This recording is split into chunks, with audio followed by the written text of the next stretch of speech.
Chapter 76, Chapter 75. Author note: this novel is around 70% done, so things will start to fall into place and stuff sooner than later.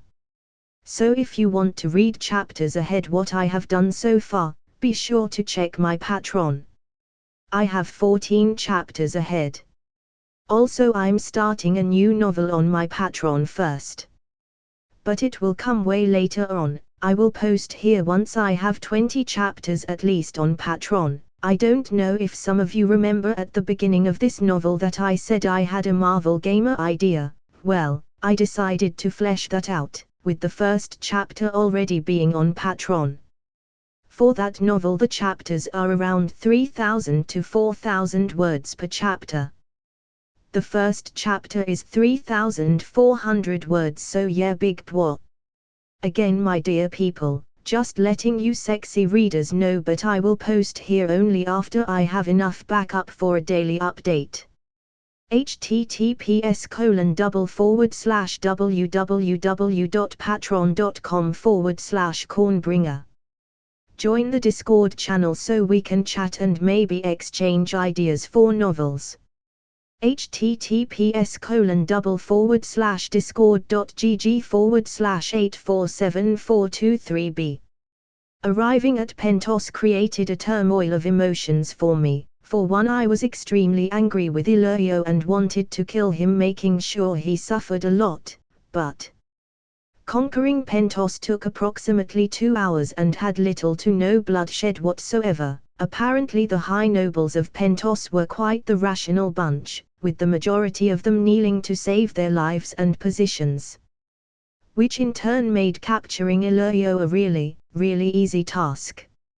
He tried to escape on one of his personal boats, probably seeing how his idiotic actions had backfired and that his only option was trying to escape, but sadly he was mysteriously eaten by sea creature. I really hope my poor kraken doesn't get an indigestion. With Illyrio dead, Pentos was officially mine, though it still felt kinda off to win so easy, but I won't complain, things like this rarely happen. What are our orders? Sir Barristan inquired. We take control of the city and its assets and then we move to Bravos in 2 of 3 weeks too, I informed my war council as I left the room. What they didn't know was that the real reason I was waiting was because of Oberyn Martell and the army. He was bringing an army to support me, and push me to go with him to Westeros. Which was an idea that had already occurred to me, because after taking Bravos under my control, which was by far the biggest threat on this side of the sea for me, I would be able to leave this continent and focus on the Iron Throne. Leaving Daenerys behind. I would leave Daenerys with a small part of my army to protect her and the cities we had already taken, and with that I would move all my attention solely on Westeros, attacking the kingdom while it was weak and vulnerable. Taking a deep breath, I decided to go to the kitchen and prepare something good. It had been quite a while since I had eaten anything made by me, being a lord and stuff. And much to my horror, Westeros didn't have any pizzas or hamburgers, so I had to improvise to emulate those delicious godlike creations. As I walked to the kitchen, Daenerys approached me with the twins, who were stretching their arms begging to be with their dear old dad. Smiling, my beautiful wife inquired, "Where are you going?" "To the kitchen, I wanna make some burgers, and now that I'm a dad it feels just right," I answered with a smile. Daenerys looked at me for a second before she asked with curiosity, "What is a hamburger?" "One of the many items any dad needs to know how to make, is parenting one-on-one." I chuckled. If she wanted to know she would have to eat one. The burgers were a massive success. Maybe I'll rip McDonald's off. My family seemed to love them, including my old man, who even helped me with the grill. And while I'm still angry with him, I couldn't call that hate anymore. After everything everyone had done to me during the last few years, he really doesn't seem so bad. Technically the assholes of this world made him look good by comparison, and if I had to be rational about it, he wasn't inherently a bad person. just the most stupid person I have ever met, and that's bad, but not batshit evil Cersei level. So, I decided to give him a chance, because why not? He already had enough punishment with not being able to hold any lands or ever restore his lord title. He had no power over me, and he seemed to be trying to atone really hard. "These burgers are amazing," Jorah said, trying to make some small talk. "Sad attempt, but keep trying," I chuckled, leaving him behind. "These are really good," Daenerys complimented. "Maybe we can make a business out of it." And there it was, my influence on her showing off. I was thinking the same. "How about we call the business Corn Donald's?" I chuckled. Daenerys giggled, which in turn made the babies laugh with her. "Sure, we can also sell some corn, I suppose."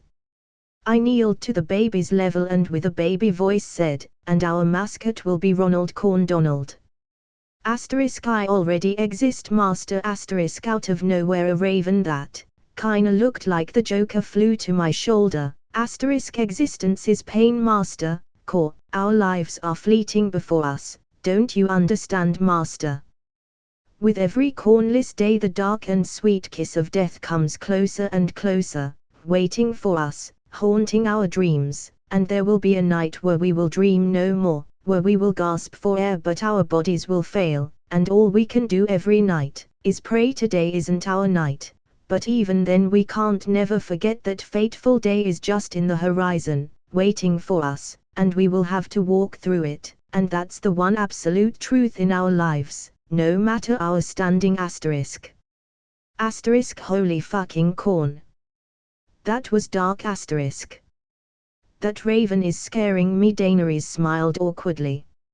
Me too, I nodded, while thinking Jesus fucking Christ, was the real Ronald McDonald this dark?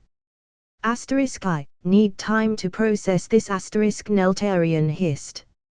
Antidepressants he needs, for too dark that was, Radar said after a second. After a day of nothing but having fun together, and that incident with Ronald Corn Donald, I decided to sleep. In a few weeks I would be marching to Bravos, and then to Westeros. Things were not going quite as I planned, but things were working nonetheless, and you don't try to fix something that is working. Oberyn Martell POV.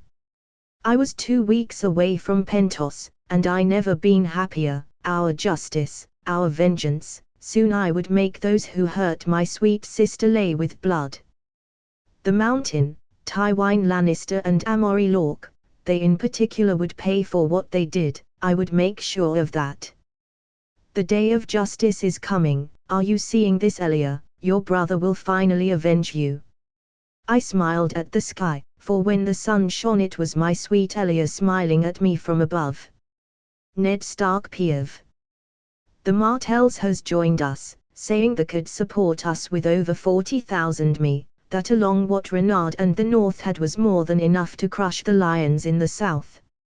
An army of 180,000 soldiers, no matter how good of a strategist that old lion is, he was massively outnumbered. And while I was happy Renard had the Martells' support, I was surprised.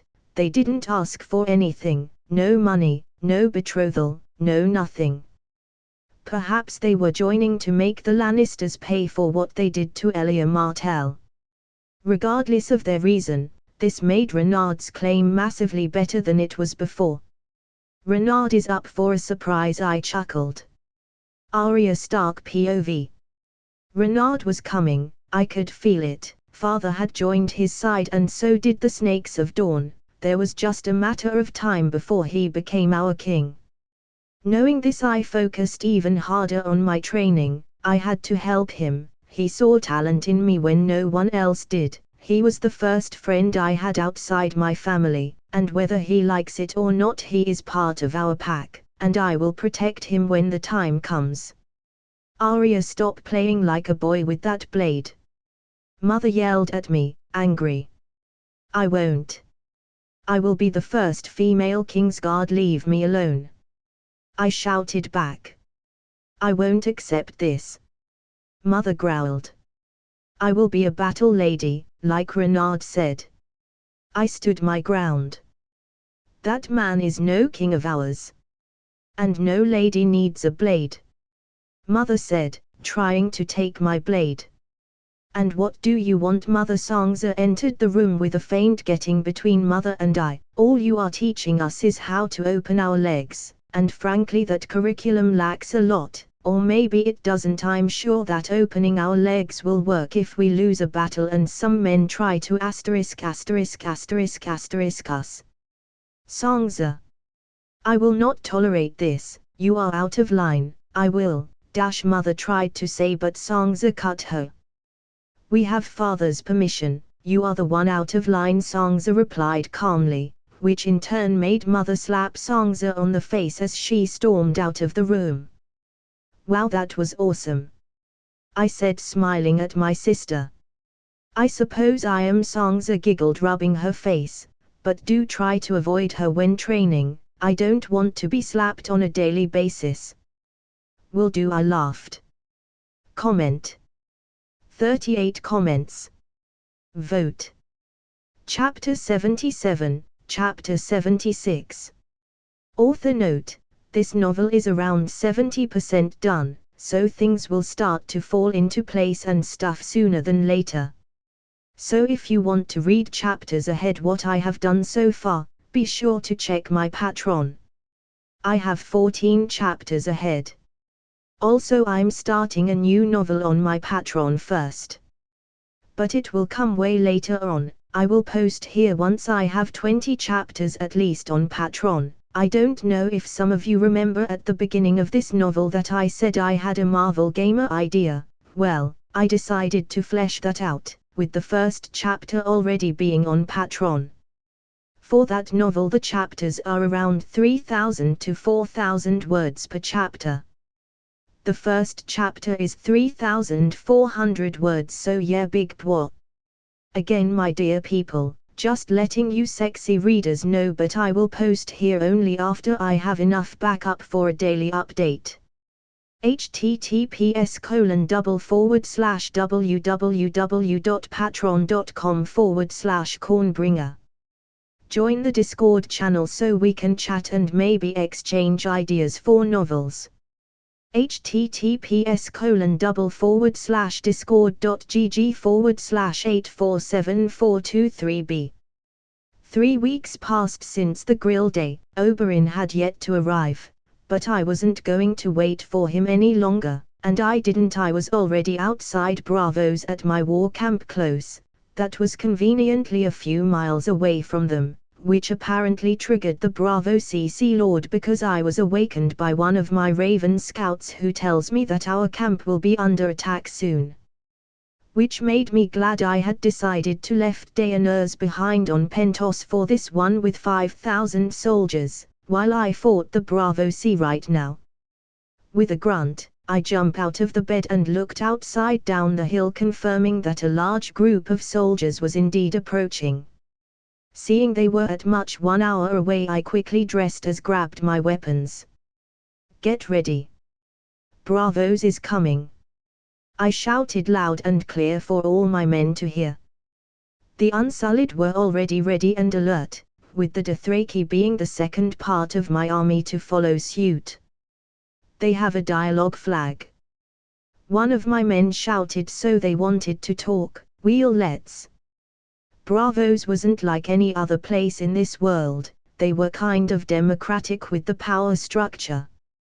By kinda I mean the position of Sea Lord is not hereditary, and is given in a pseudo-electoral way, that works, kind of fishy. One of Bravos as citizens is chosen to be Sea Lord by the city's magisters and bankers through a convoluted and arcane process, meaning the populace has no vote whatsoever, and only wins the most malleable man.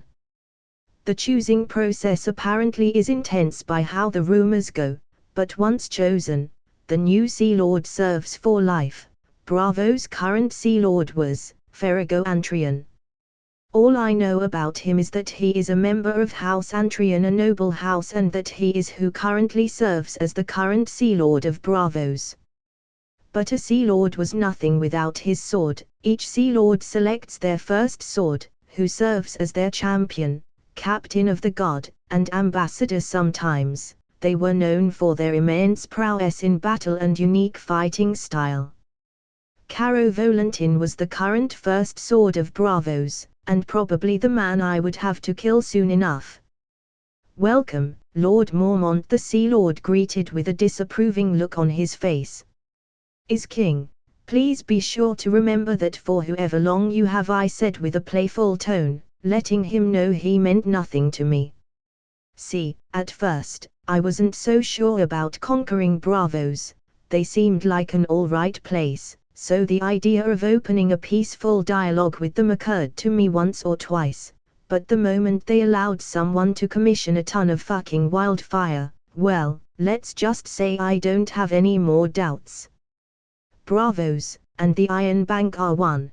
The fucking bankers are an important part of their electoral process, which means they knew of this crazy project and still allowed it. Fuck them with capital F.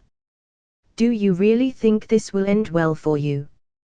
the Sea Lord inquired with an apathetic tone. How prideful this bastard could be. With a smile, I thought two could play this game, so I leaned back, putting my hands behind my head and my feet up the table. "Yeah, have you seen my record? History would prove I'm right." "How dare you disrespect the Sea Lord this way?" the first sword of Bravos growled, clearly infuriated. "What is a lord to a king?" I chuckled playfully.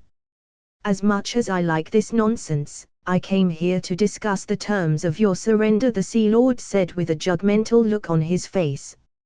"Sure," I smiled, with a joyful expression forming up my face. The two of them seemed happy for a moment, and I knew it was my moment to strike. "So, you will lay down your weapons, give me all your money, and kill yourself? Sounds fair." Both the first sword and the Sea Lord were astonished of my response. They surely didn't see that one coming. "You are making a grave mistake, kid," the Sea Lord said with a hostile tone, trying to kill me with glares. "No," I said with a dark tone, "you are the one that made a mistake, when you let Ilrio buy 1 ton of wildfire, just to kill me. Your greatest sin was making an enemy out of me, so do yourself a favor and kill yourself. Because as long as your body is not underground rotting, I won't stop, I won't slow down. One way or another, you will die, and it will be because of me." "How dare you?" The first sword pulled his weapon him, which in turn made Grey Worm, who was one of my selected bodyguards, jump in front of me, spear ready to pierce any threats, followed by Sabaristan Selmy. "Allow me to kill this man," my King Grey Worm requested, glaring at the first sword. "You think Bravos will fall to you?" The Sea Lord chuckled, but I could see his bitter tone miles away. "No Bravo Sea would kneel to a slaver." "Oh, wow, you need to upgrade your spy network," I chuckled. "We are no slaves, we serve the Call of the West, the breaker of chains, the father of dragons, the king of the known world, because he is worthy of being followed. We are the ones that aren't worthy of his guidance," Grey Worm said, and I could feel he meant every single word. "Insolent fool!" the first sword growled, taking a step forward. "Boy, I can cut you 20 times before you reach my king, so do your job and think wisely, or this might be the last decision you ever made," Sabaristan said, sword ready to slice the first sword. "You will die, and every Bravo Sea that dies will be because of you," I said, standing up. "We are leaving, these two idiots are not worth my time." Grey Worm and Sabaristan nodded, as they followed me out of that place, leaving behind the soon-to-be dead idiots. I went back to my camp, satisfied how the peace reunion had gone. Surrender, ha! They should have thought of that when they paid for a nuke. You do not sponsor a nuclear deterrent and later say, "We are doing it for peace." "How do you want to proceed with this, my king?" Sabaristan inquired. "Well, I have just the idea for this," I smiled as I started to explain my round table. consisting of Sabaristan Selmy, my most trusted blood rider Anjai, and Grey Worm, who I would rename Lancelot. Can't stand calling him Grey Worm, it feels like I'm insulting him. Oberyn Martell POV. I had finally arrived in Pentos, after a bit of delay with the storms and stuff. I was finally here, though the city wasn't like I remembered. The city had banners all over the place that seemed to be the mix of House Targaryen and House Mormont together. Which means the young bear moves fast, and not only that, but I was immediately stooped by the Iron Navy, who then proceeded to interrogate me so much I was quite sure they knew me more than my beautiful Elaria now. Can I speak with the Queen now? I inquired. Not that I don't like your company, I would love to take you out, but I have more pressing matters. You are as lively as rumors, said a commanding voice said behind me, which was more than easy to tell it was the Queen, mostly because the men inside the room shut their mouths as soon as she entered. I am, thank you very much for noticing, I smiled. And I hope you have in your best interest to keep that. Daenerys smiled, and while subtle her threat was clear, take a wrong step and you won't be lively anymore, or alive for the matter. It is, I like being alive, I nodded, with a smile. What is your purpose here? Daenerys inquired, taking a seat. To pledge myself to you and the king. Dawn is yours to command, I winked at her. If you let help us take our revenge on the Lannisters. The Lannisters are our enemies too, Daenerys nodded. Then kneel, and pledge your blade to us. I did as I was told, as I smiled at her playfully. This is a sight I don't mind repeating. I will assume that was an ill-judged attempt of you trying to be funny. Daenerys narrowed her beautiful purple eyes at me. I'm your queen now, and I'm married to your king. Oh dear, I would never sleep with the queen alone, but I wouldn't mind sleeping with both the queen and the king, I chuckled. You are going to have to forgive me, my queen. Dawn is the land of passion, we don't have boundaries, we fuck, we drink and we indulge ourselves in the carnal desires of the flesh, be it man or woman. So those rumors were true too, Daenerys said, bored. You are also a horny idiot. I must apologize, I smiled, it's the way I am. Next time you insinuate something like that I will have you join the Unsullied, Daenerys said with a cold tone. I must apologize in advance, it's just the way I am. Won't happen again, I nodded, quite surprised the little dragoness had such sharp claws and teeth under her pretty exterior. I better avoid the flirting if I want to keep my best friend attached to me. Comment. 47 comments. Vote. Chapter 78, Chapter 77. Author note, this novel is around 70% done, so things will start to fall into place and stuff sooner than later. So if you want to read chapters ahead what I have done so far, be sure to check my Patreon. I have 14 chapters ahead. Also, I'm starting a new novel on my Patreon first. But it will come way later on. I will post here once I have 20 chapters at least on Patreon. I don't know if some of you remember at the beginning of this novel that I said I had a Marvel Gamer idea. Well, I decided to flesh that out, with the first chapter already being on Patreon. For that novel the chapters are around 3,000 to 4,000 words per chapter. The first chapter is 3,400 words, so yeah, big bwah. Again, my dear people, just letting you sexy readers know, but I will post here only after I have enough backup for a daily update. https://www.patreon.com/cornbringer. Join the Discord channel so we can chat and maybe exchange ideas for novels.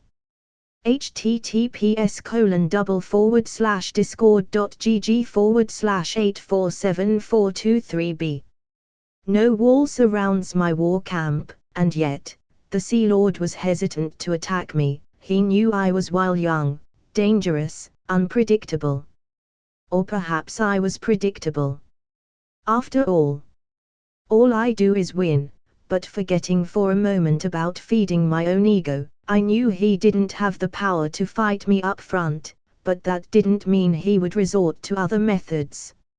"My king," Sabaristan said, as he entered my room, his face letting me know he had something important to share. "Yes?" I inquired.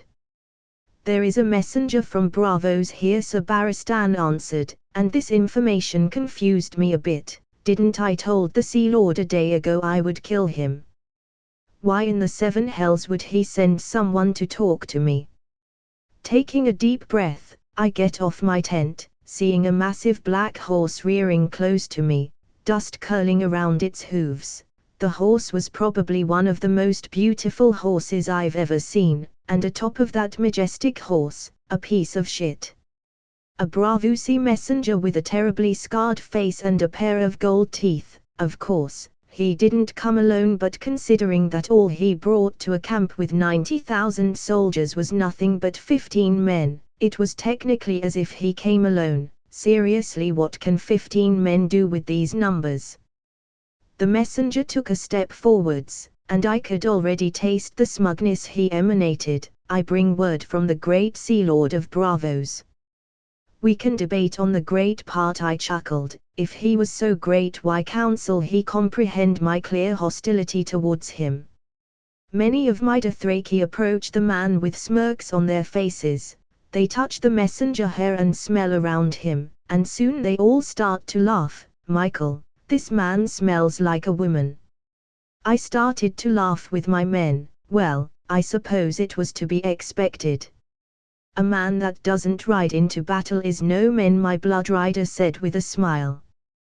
The messenger was by this point incredibly infuriated, hands gripping his pants. "Westerosi arrogance.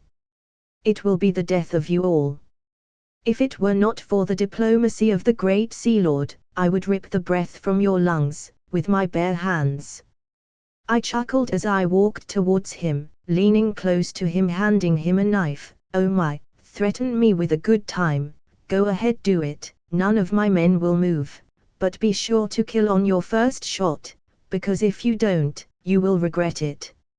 "My king." Sabaristan protested but was silenced with a simple glare. You." The messenger froze with shock as stared at me with wide eyes, dropping the knife I gave him to the ground. "So does anyone wants to try?" I chuckled. "You bastard."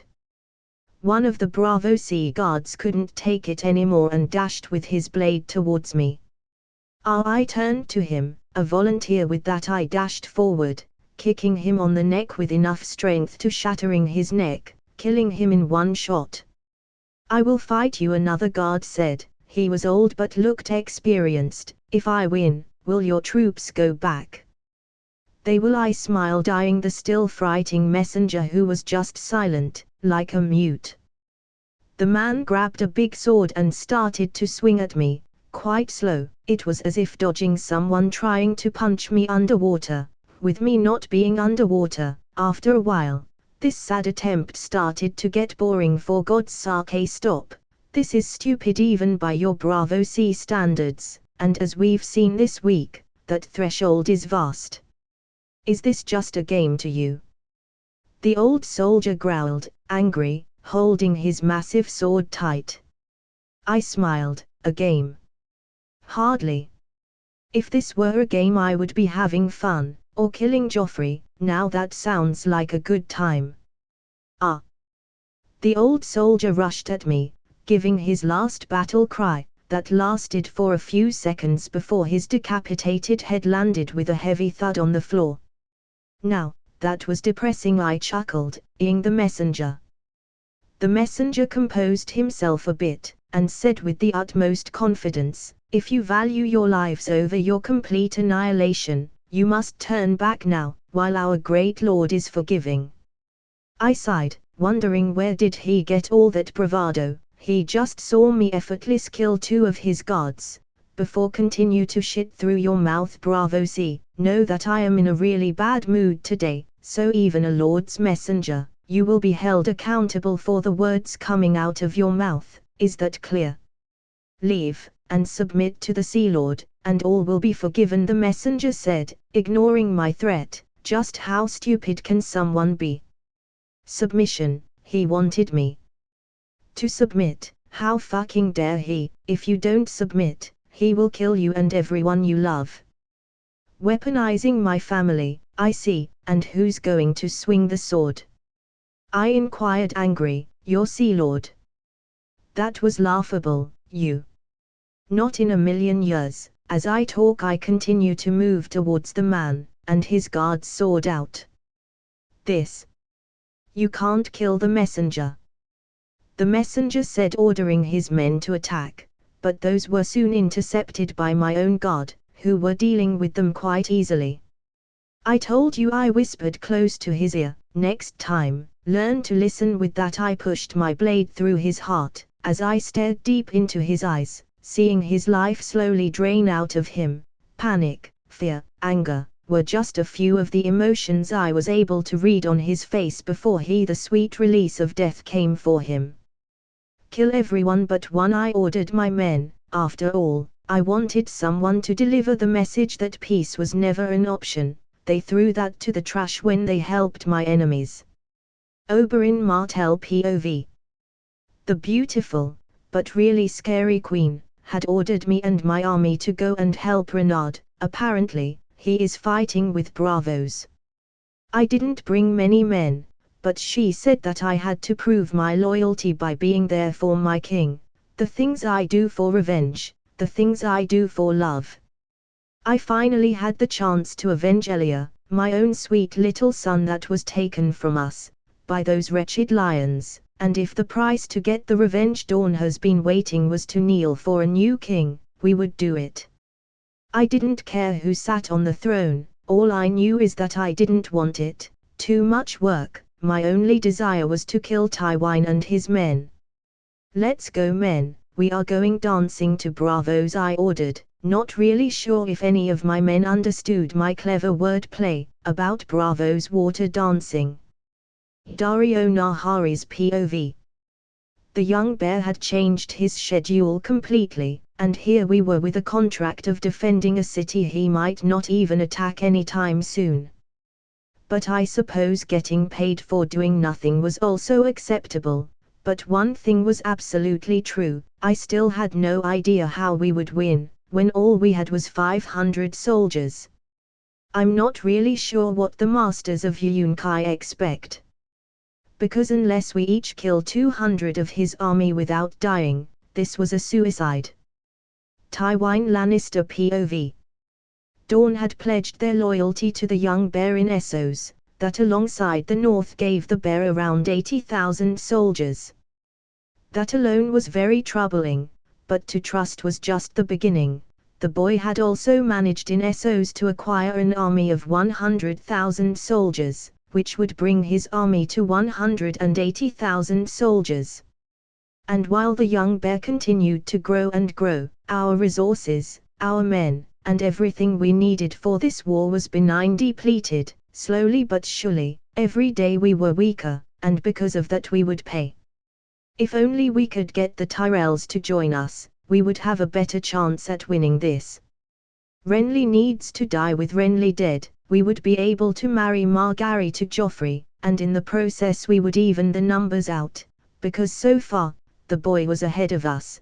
Then again, he doesn't have to deal with the idiocy of my children, and the mad rat for a grandchild I had, Joffrey. Comment. 43 comments. Vote. Chapter 79, Chapter 78. Author note: this novel is around 70% done, so things will start to fall into place and stuff sooner than later. So if you want to read chapters ahead what I have done so far, be sure to check my Patreon. I have 14 chapters ahead. Also, I'm starting a new novel on my Patreon first. But it will come way later on. I will post here once I have 20 chapters at least on Patreon. I don't know if some of you remember at the beginning of this novel that I said I had a Marvel Gamer idea. Well, I decided to flesh that out, with the first chapter already being on Patreon. For that novel the chapters are around 3,000 to 4,000 words per chapter. The first chapter is 3,400 words, so yeah, big boy. Again, my dear people, just letting you sexy readers know, but I will post here only after I have enough backup for a daily update. https://www.patreon.com/cornbringer. Join the Discord channel so we can chat and maybe exchange ideas for novels. https://discord.gg/8474223b. The time had come, the time for war. I would be leading the cavalry, with my entire Calasar moving as one unit, while Lancelot aka Grey Worm attacked the gates of the city. Our forces were numerously superior to theirs, but they could still prove to be worthy opponents. Bravos had hired all the sellsword companies with the exception of two, the Golden Company and the Storm Crows. But even with those two out of the picture, they still had managed to amass 40,000 outside soldiers, which put them in a total of 60,000 soldiers on their side. But while their army could pose a problem, I knew I could handle things as they came, with my horses, ravens, snakes, bears and other animals. My army was nearly unstoppable. But I wasn't going to let this thought of near invincibility cloud my judgment. Only fools think of victory before it. I will lead the first attack with my Calasar, I informed my war council. And we will lead the navy attack, right? My Ironborn inquired, looking at the map. Yes, I nodded, turning to the Unsullied. The Unsullied alongside Sir Barristan will push the main gate, while I keep their undivided attention on me. It shall be done, Lancelot nodded. I will do my best, Sir Barristan bowed. That was just part of my plan. With the help of my ravens I would bomb the city with medieval molotovs, setting Bravos and unfortunately its people on fire. What I wanted to accomplish with this was to divert their attention with chaos outside and within the city. This would break whatever strategy they had, or at the very least weaken them. But that's just the beginning of my Air Force attack, because Radar would be leading the Air Assault Forces B, where 500 ravens would be dropping poison bombs within the enemy ranks, disrupting their formations and killing some of their ranks. At first I was reluctant to send my ravens with poison to attack. History has proved they tend to kill themselves with that, but Radar showed me they had evolved to the point where they didn't, so I approved of his idea. With this my victory was partly assured. Now it was time to execute my plan. To war! I shouted, rallying my men. To war! At the battle began, with my ravens being the first ones to attack. My loyal birds fly really high, far from the reach from the enemy's arrow range, and begin releasing small metal objects that release a poisonous mist. The Bravo Sea soldiers soon begin to choke and gag. And not having the antidote I had, their throat began to swell and one by one they fell into the ground with heavy thuds. Wait for it, I had my troops on standby, waiting for my ravens to complete their part. Soon after the next airstrike followed, with the other squad of ravens dropping molotovs, that in total equal barrels of flammable liquid Bravos, setting the city in flames from the air. I let this continue for a few minutes, seeing how my feathery friends destroyed their ranks one by one, but them alone would not win this. It was time. I gallop with my horse with thousands of Dothraki soldiers following me as I yell charge. My troops rush forward with me with loud war cries. I'm in front of the charge, like a call should be, and soon enough, my army crashes into the enemy. I start hacking at the Bravo Sea soldiers, killing 8 with my first swing without getting off my horse. I swing again, slashing another throat, leaving a trail of death behind me as I move forward. Jumping off my horse, mostly because fighting in one is uncomfortable, I rolled in the ground grabbing a war hammer. Deciding to try dual wielding this weapon with my sword, I swung the war hammer, shattering someone's skull with ease. As I continued with my assault, I ducked under a spear that was going for my head in an attempt to kill. With a smile I dropped the warhammer for a second as I grabbed the spear from the still alive enemy, disarming him with a swift kick, and then jabbed his own weapon through his neck. Noticing I was about to be surrounded, I smiled as I swung my blade, killing 5 guys with a single sweep, taking a deep breath. I keep on dancing through the battlefield, turning and tearing through the Bravo C ranks. Seeing that around 20 more soldiers were coming my way, I leaped into the air as one spearman tried to stab me. In the air I grabbed the soldier's neck and with a strong twist broke his neck, doing a 180-degree turn. Wow, I will call that move the Hootenierter, because hoot damn I laughed. With a dark smile I kept on fighting, slaughtering like the pigs they were while laughing and roaring as blood splattered my armor with each swing. At one point I was head to toe covered in their blood. And after a few hours of them seeing me slaughter them like pigs with no success in harming me, the Bravo C soldiers started to flee in sheer terror from me and my soldiers, but mostly me. My Dothraki warriors of course wouldn't let this happen, so they chased them down, wiping everyone that tries to escape my herd. To the city, I shouted, mounting my horse, and immediately galloping to Bravo's Ferrigo Antrian POV.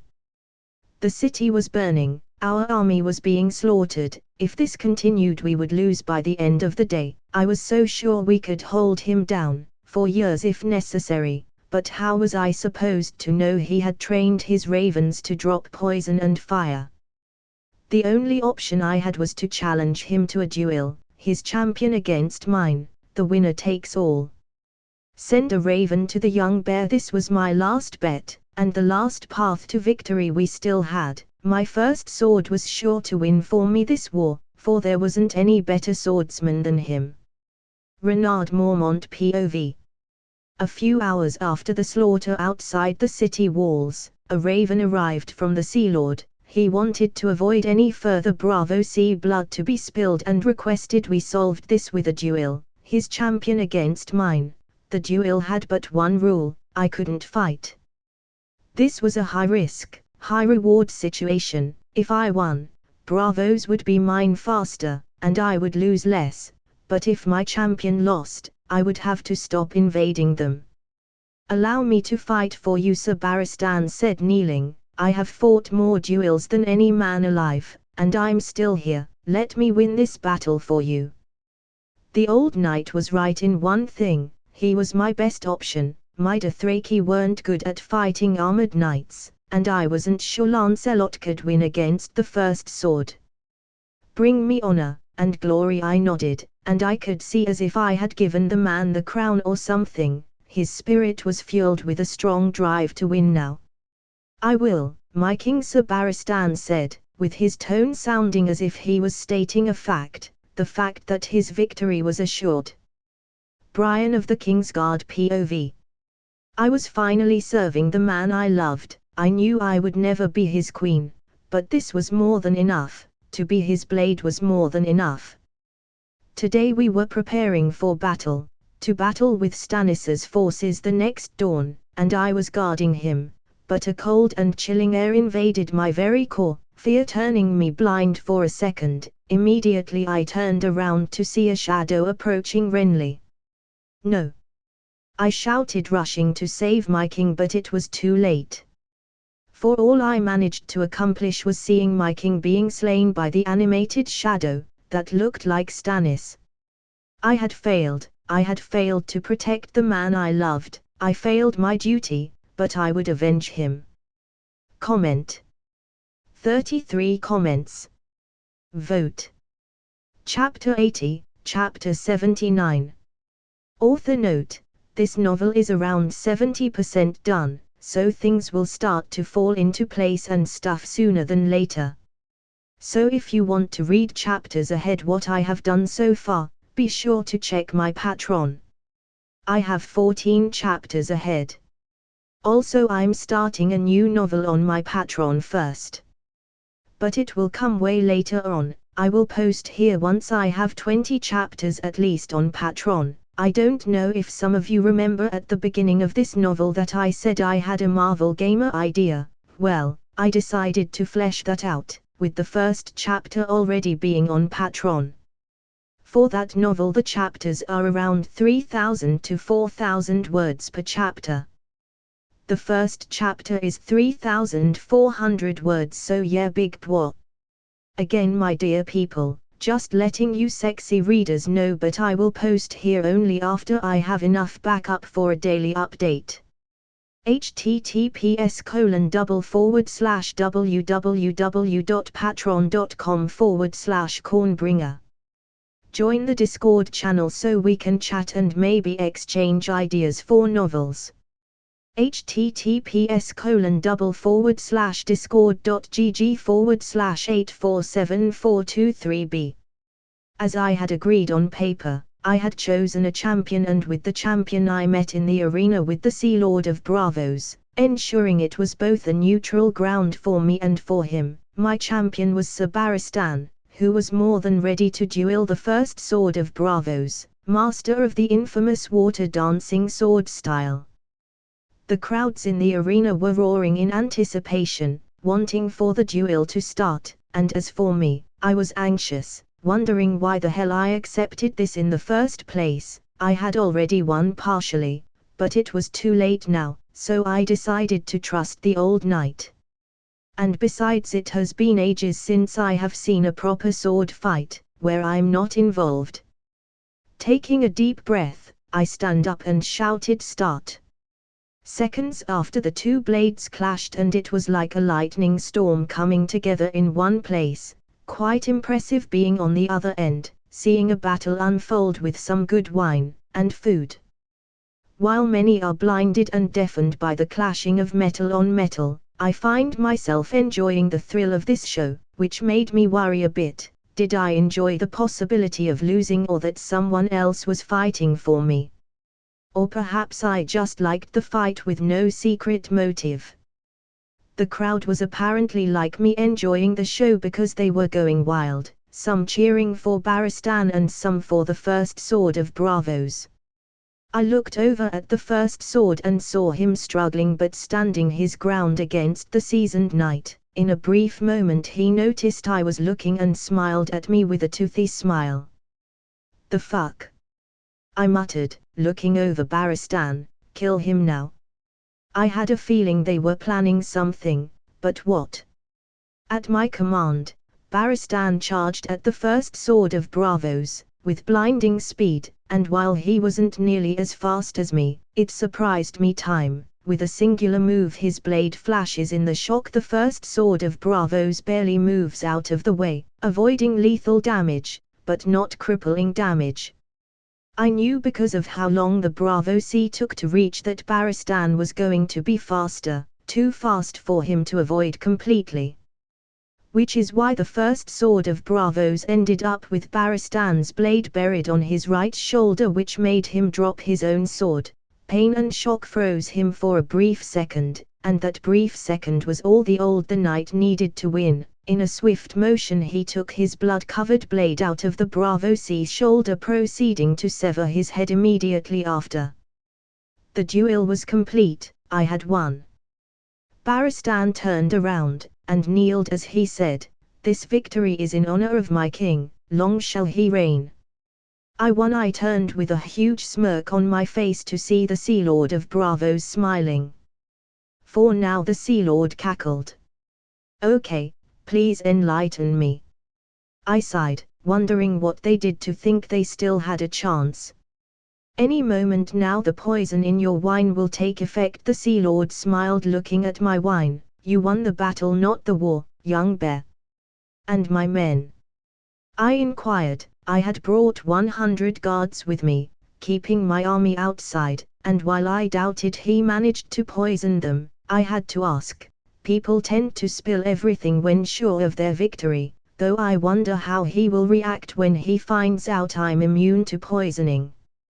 "Just you," the Sea Lord smiled. "I said I wanted to end this bloodshed, and for that to happen only you have to die." Ha ha ha. God fucking damn it, I sighed. And in your plan, how did you plan to stop me if I decided to kill you before the poison started to work? The Sea Lord looked at me, and after a second of nothing, probably realizing he didn't plan that far ahead, he unsheathed his blade. I'm more than enough to kill you. Ha ha ha ha ha, I laughed, which apparently made the Sea Lord really angry. Oh dear, you were serious? Then please, allow me to laugh even harder. Ha ha ha ha ha. How dare, the Sea Lord was about to probably say something along the lines of, I am the best blah blah, but I had enough shit for one day, so I shut him up by putting my hand on his mouth. And, I am done, Sea Lord. While there's absolutely nothing I'd rather do than stand here and listen to you bluster at me until the heat death of the universe, I literally have a million better things to do, like killing Joffrey. So with a huge smile, I threw him like a bag of trash into the arena. Loud gasps of shock could be heard around, as I landed beside him. How dare you? The Sea Lord cried out in pain. The following act contains violence, coarse language and adult situations not suitable for minors.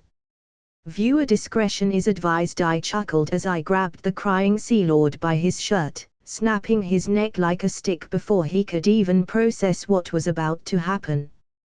Time to rip off Perfect Cell even more, ladies, gentlemen, boys and girls, and those idiots that still think you can best me. I am Renard. And you may recognize me as the young bear, or as the Cull of the West, or perhaps as the mighty conqueror. But that's not what I'm here to talk to about today. Today, I'm making an announcement. At this point I had everyone's attention in the arena, all the nobles of Bravos staring at me. I will take this city, that much is a fact. It can be by blood or not, I'll let the people of Bravos decide. I'm not that bad, but you will only have till tomorrow at noon to decide. Murmurs could be heard among the crowd, fear spreading among them like a pandemic. Just what I was looking for. Fear breeds submission. That should give everyone plenty of time to prepare and get ready to fight me. Or for those that know that it is impossible to beat me but are too stubborn to surrender, time to connect with loved ones, get your affairs in order, or maybe just kill someone. Get a purge going. Live a little. Because in 18 hours, I chuckled as I pointed to the dead Sea Lord. So, keep that in mind and the shit in your parts, and I'll see you all tomorrow at noon. Also, feel free to pray to your God. But spoilers. I won't be listening. With that I walked out of the arena with my men following me close behind, leaving a mute audience of nobles that were so shocked by my display they couldn't even muster words. That speech was certainly terrifying, Sir Barristan said. I learned that from a friend. His name is Sel. I chuckled. Well, he is really good at making things both oddly appealing to the audience and terrifying, Sir Barristan said. War sometimes is more about the mind games than the soldiers, I chuckled. That is a wise statement, my king, Sir Barristan nodded. Gordon Ramsay Ravenicus POV. I was the royal chef for the dragon siblings, and all I did was fucking tasty, corn-tastic. I was the proud owner of 3 Cornchalin stars. Asterisk, can I eat it now? Asterisk, Neltarian said, trying to take a bit out of the pig I was roasting. Asterisk, core. Can't you see is raw, you stupid baboon? I shouted angrily, slapping the young dragon prince away. Asterisk, I will let you know when it's ready to go. Asterisk. Asterisk, ha ha ha. Asterisk, Rorigal laughed. Asterisk, serves you right, Moran. Asterisk, Crow chuckled. Asterisk, the fuck you called Moran? Asterisk, Neltarian growled, smoke coming out of his mouth. Asterisk, I can add dragons to the menu. So stop your idiotic activities in my kitchen. Asterisk, I caught at them. Asterisk, sorry. Asterisk, the 3 young dragons said in one voice. Comment. 59 comments. Vote. Chapter 81, Chapter 80. Author note: this novel is around 70% done, so things will start to fall into place and stuff sooner than later. So if you want to read chapters ahead what I have done so far, be sure to check my Patreon. I have 14 chapters ahead. Also, I'm starting a new novel on my Patreon first. But it will come way later on. I will post here once I have 20 chapters at least on Patreon. I don't know if some of you remember at the beginning of this novel that I said I had a Marvel Gamer idea. Well, I decided to flesh that out, with the first chapter already being on Patreon. For that novel the chapters are around 3,000 to 4,000 words per chapter. The first chapter is 3,400 words, so yeah, big pwah. Again, my dear people, just letting you sexy readers know, but I will post here only after I have enough backup for a daily update. https://www.patreon.com/cornbringer. Join the Discord channel so we can chat and maybe exchange ideas for novels. https://discord.gg/8474423b. Bravos took my threat seriously because the next day before noon they were openly surrendering. Bravos was finally mine, but there were a few rats inside the city that I had to eradicate before moving forward, the Iron Bank being one of them. They were the main poison inside the city, my city, and I was the antidote. The nobles have completely surrendered, my king Sabaristan said as he knelt before me. With a smile, I looked at him and said, "Perfect, send the Unsullied to collect all the nobles of the city, including the bankers, to make sure I wouldn't suffer a coup in the future. I had to first gather all the rats in one place and then purge the untrustworthy ones, leaving only those that I could trust because they were loyal, or they feared me, either one worked." Sabaristan stood up from the floor and said, "As you wish, my king." With that the old knight departed to carry out my orders, leaving me in my office alone. Now that the city was mine, I had no tangible real reason to stay here. I had my army, and no real opposition on this side of the sea, so I had to start planning my invasion of Westeros. Daenerys would remain on this side of the sea to rule over the cities we had conquered as their queen while I fought the lions in the west. There were many other reasons as to why I wanted to leave her on Essos. For one, she would be safe and sound, and so would the babies. "A man is surprised," an unfamiliar voice said in the shadows. Following the sound, I found a man who could only be described as a hobo, but had a dangerous air to it. "A faceless man, here for another chat or?" I inquired, taking a deep breath, wondering what did they want this time. The assassin looked at me, his eyes devoid of any emotion and personality, without fear, without anger, nothing but an empty sheet of everything that makes us human. "A man wants nothing, a man can't kill you, but a man can hurt you." Immediately my mind went to my children, my wife. If they couldn't kill me, they sure could try and hurt me. But although the idea of my family being hurt terrified me, I had planned ahead against this scenario for a long time. Daenerys had hundreds of animals always keeping an eye on her and the babies, animals that couldn't be fooled by a fake face. My bears alone could smell strange people from miles away. With a hard look on my face, I turned my gaze to him as I said, "What's to keep me from destroying your region?" "Valadoris, Vala Morghulis," the faceless men smiled. "All men must serve, and all men must die. We are not afraid of death, we serve it." That much was true. They served death, and were like roaches, hard to kill, because you don't know who belongs to the order unless you see them in person. "I'll be honest, I'm confused as to why are you here?" "A man wanted to strike a deal," the faceless man informed me. "Go on," I sighed, "maybe it would be beneficial for me." The assassin began to explain how the only thing his guild wanted to do in exchange of never targeting or attacking my family by any means was for me to allow his guild bury me when I died. Weird request, but I was still a bit skeptic. But when I asked him if they wanted to use my face or something, he said no. That what they wanted was to give me to the god of death personally. So seeing that all they were really asking was to be a free burial service for my old body in the future, I nodded, deal. A man is pleased with that. The weird assassin left, leaving me with more questions than answer, but at least I had one less thorn on my ass to worry about fully at the very least. Well, that was odd, I sighed. Oberyn Martell POV. When I arrived at Bravos, I was more than surprised to see the city was completely taken over by the young bear. He had managed to do it in less than a week. That is surprising and terrifying. Just how good was this brat in war?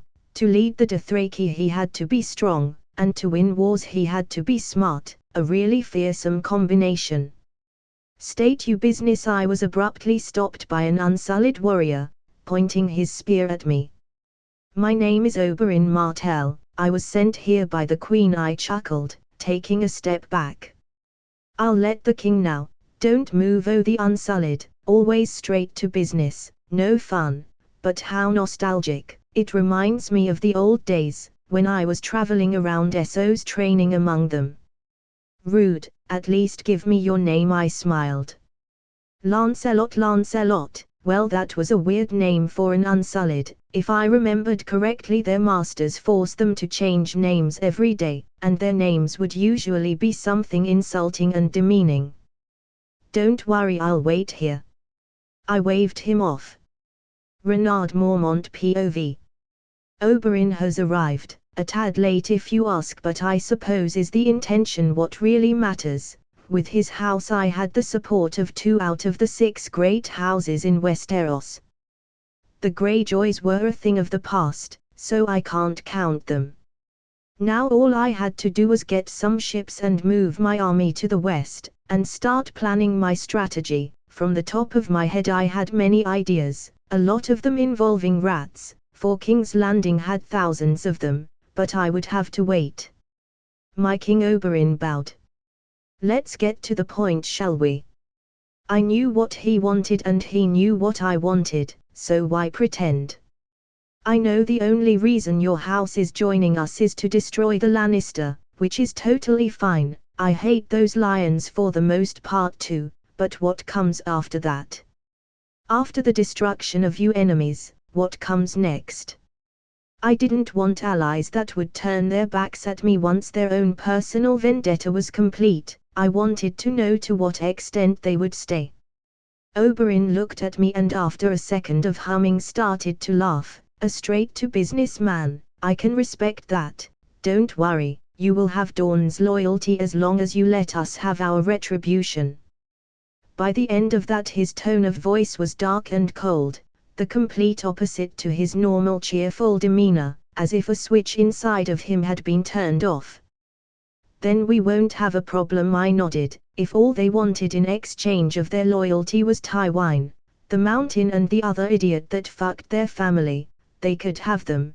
They are yours to do as you please, but leave Joffrey to me. Then, I will do my best to serve you, my King. Oberyn smiled. Comment. 47 comments. Vote. Chapter 82, Chapter 81. Author note, first.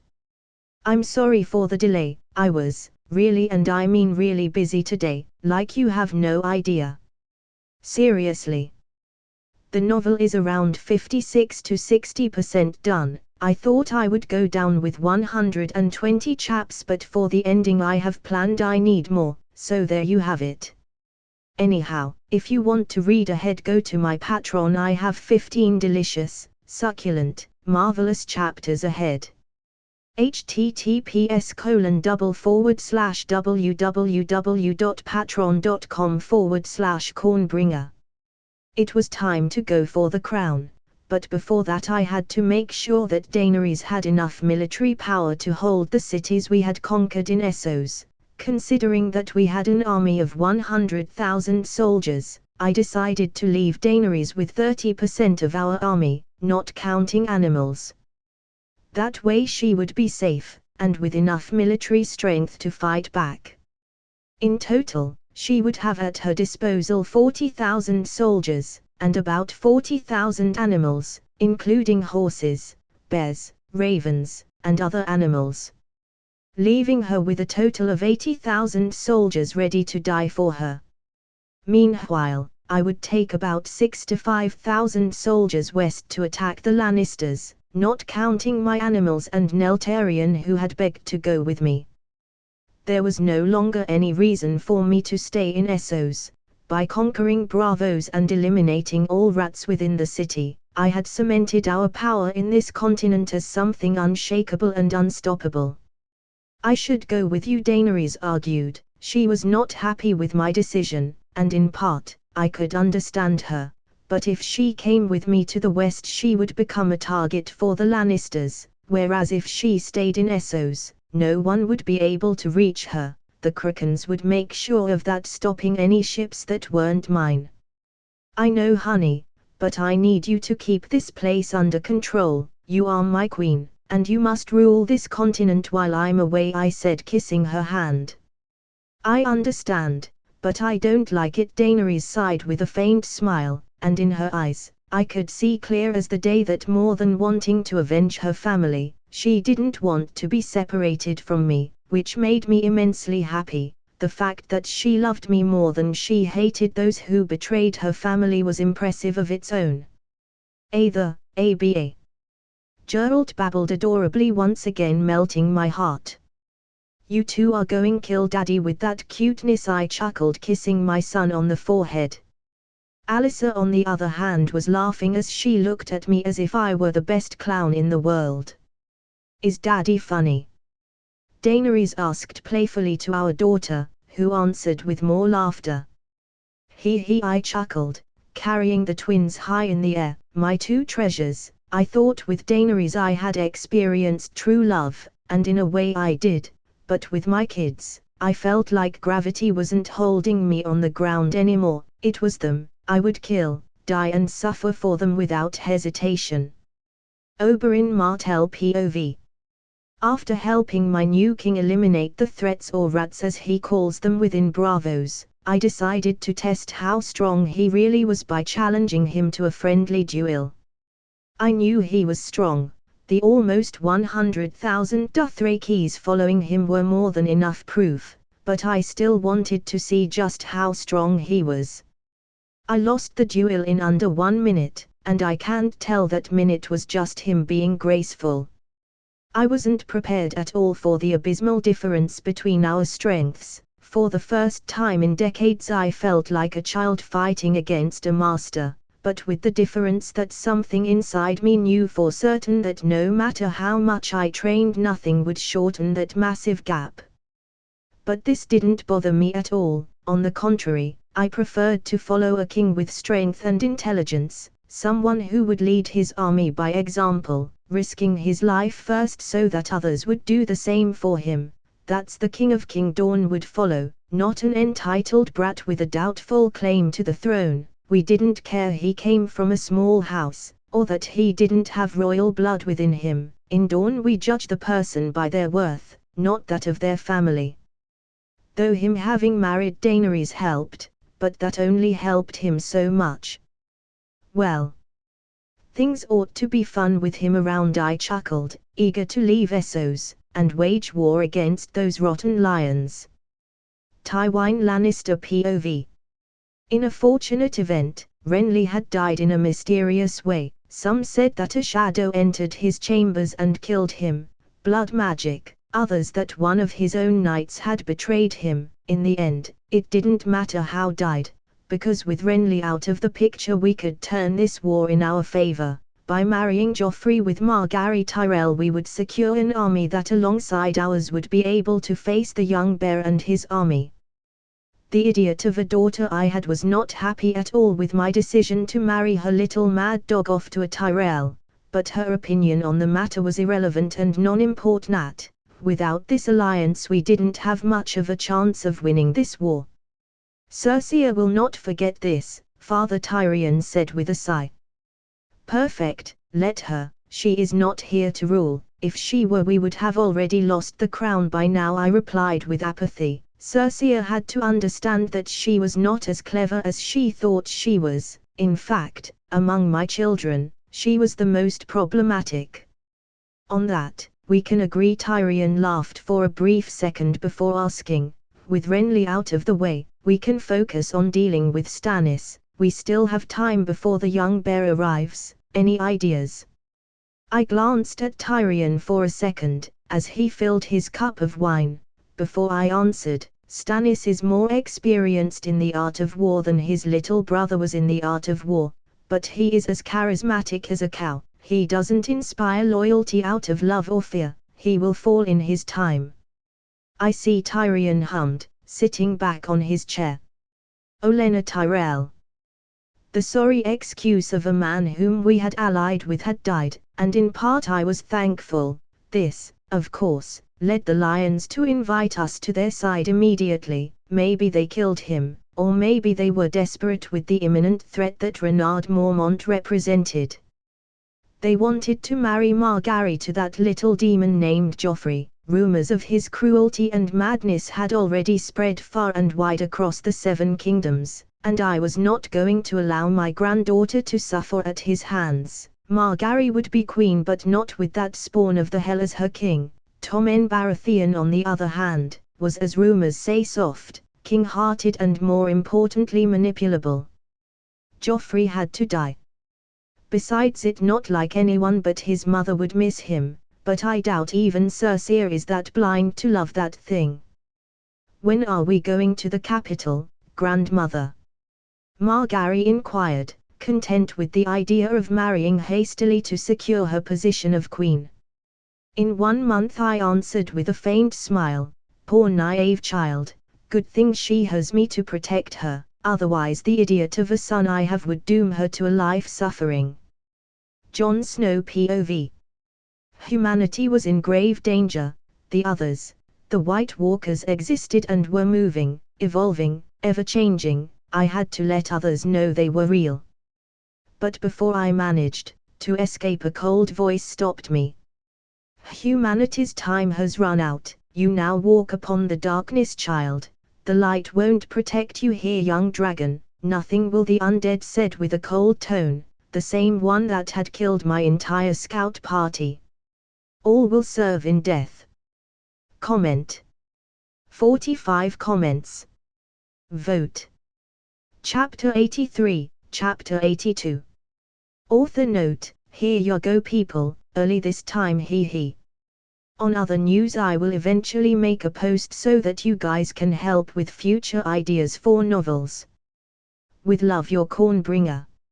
If you wanna read ahead some succulent chapters, go to https://www.patreon.com/cornbringer. After making sure Daenerys had everything under control, I proceeded to mobilize all the ships, which were barely enough to move all the men and animals I was moving over the west. My initial destination would be the north, where I would go to see Lord Stark to discuss the terms of our alliance. Then I would let my army rest so that everyone would be at their best when the war really began. It will take us a month to get there, Oberyn sighed in annoyance, but I suppose it worth the wait. With how you act, I would have thought you loved traveling. Was that assumption incorrect? I inquired as I kept my gaze on the sea. I love traveling, Oberyn replied with a soft chuckle. What I hate is the waiting, the time in between. Understandable, I nodded in agreement as I walked to my cabin, leaving Oberyn alone. My mission was to get some peace and quiet. How oblivious I was that concept was now impossible for me. Not only I was a king, I was a dad, which made peace and quiet an impossibility for me. And that concept was reaffirmed in my room. because upon entering said room I found Neltarion fighting with one of the battle bears, both locked on the floor biting each other on an epic duel of I don't know. A quick glance to my bed reveals it had been torn to pieces by the collateral damage of this fight. Neltarion had taken it upon himself to fight anyone, and when I asked him why, he would only answer that he wanted to be as strong as me and he needed the experience, which usually made me ignore his odd behavior, because, well, I'm not made out of stone. That he wants to be like me is adorable and pushes all the right buttons for me to let him do his thing. I'm too tired to be dealing with this shit, I sighed as I walked out of the room, not wanting to diffuse whatever situation they had. My new destination, my backup room, a room especially designed for these types of emergencies. Jon Snow POV. Fear was a common thing, you can deal with it. But that doesn't make you fearless. All my life I had dealt with my fears, but what I saw that day.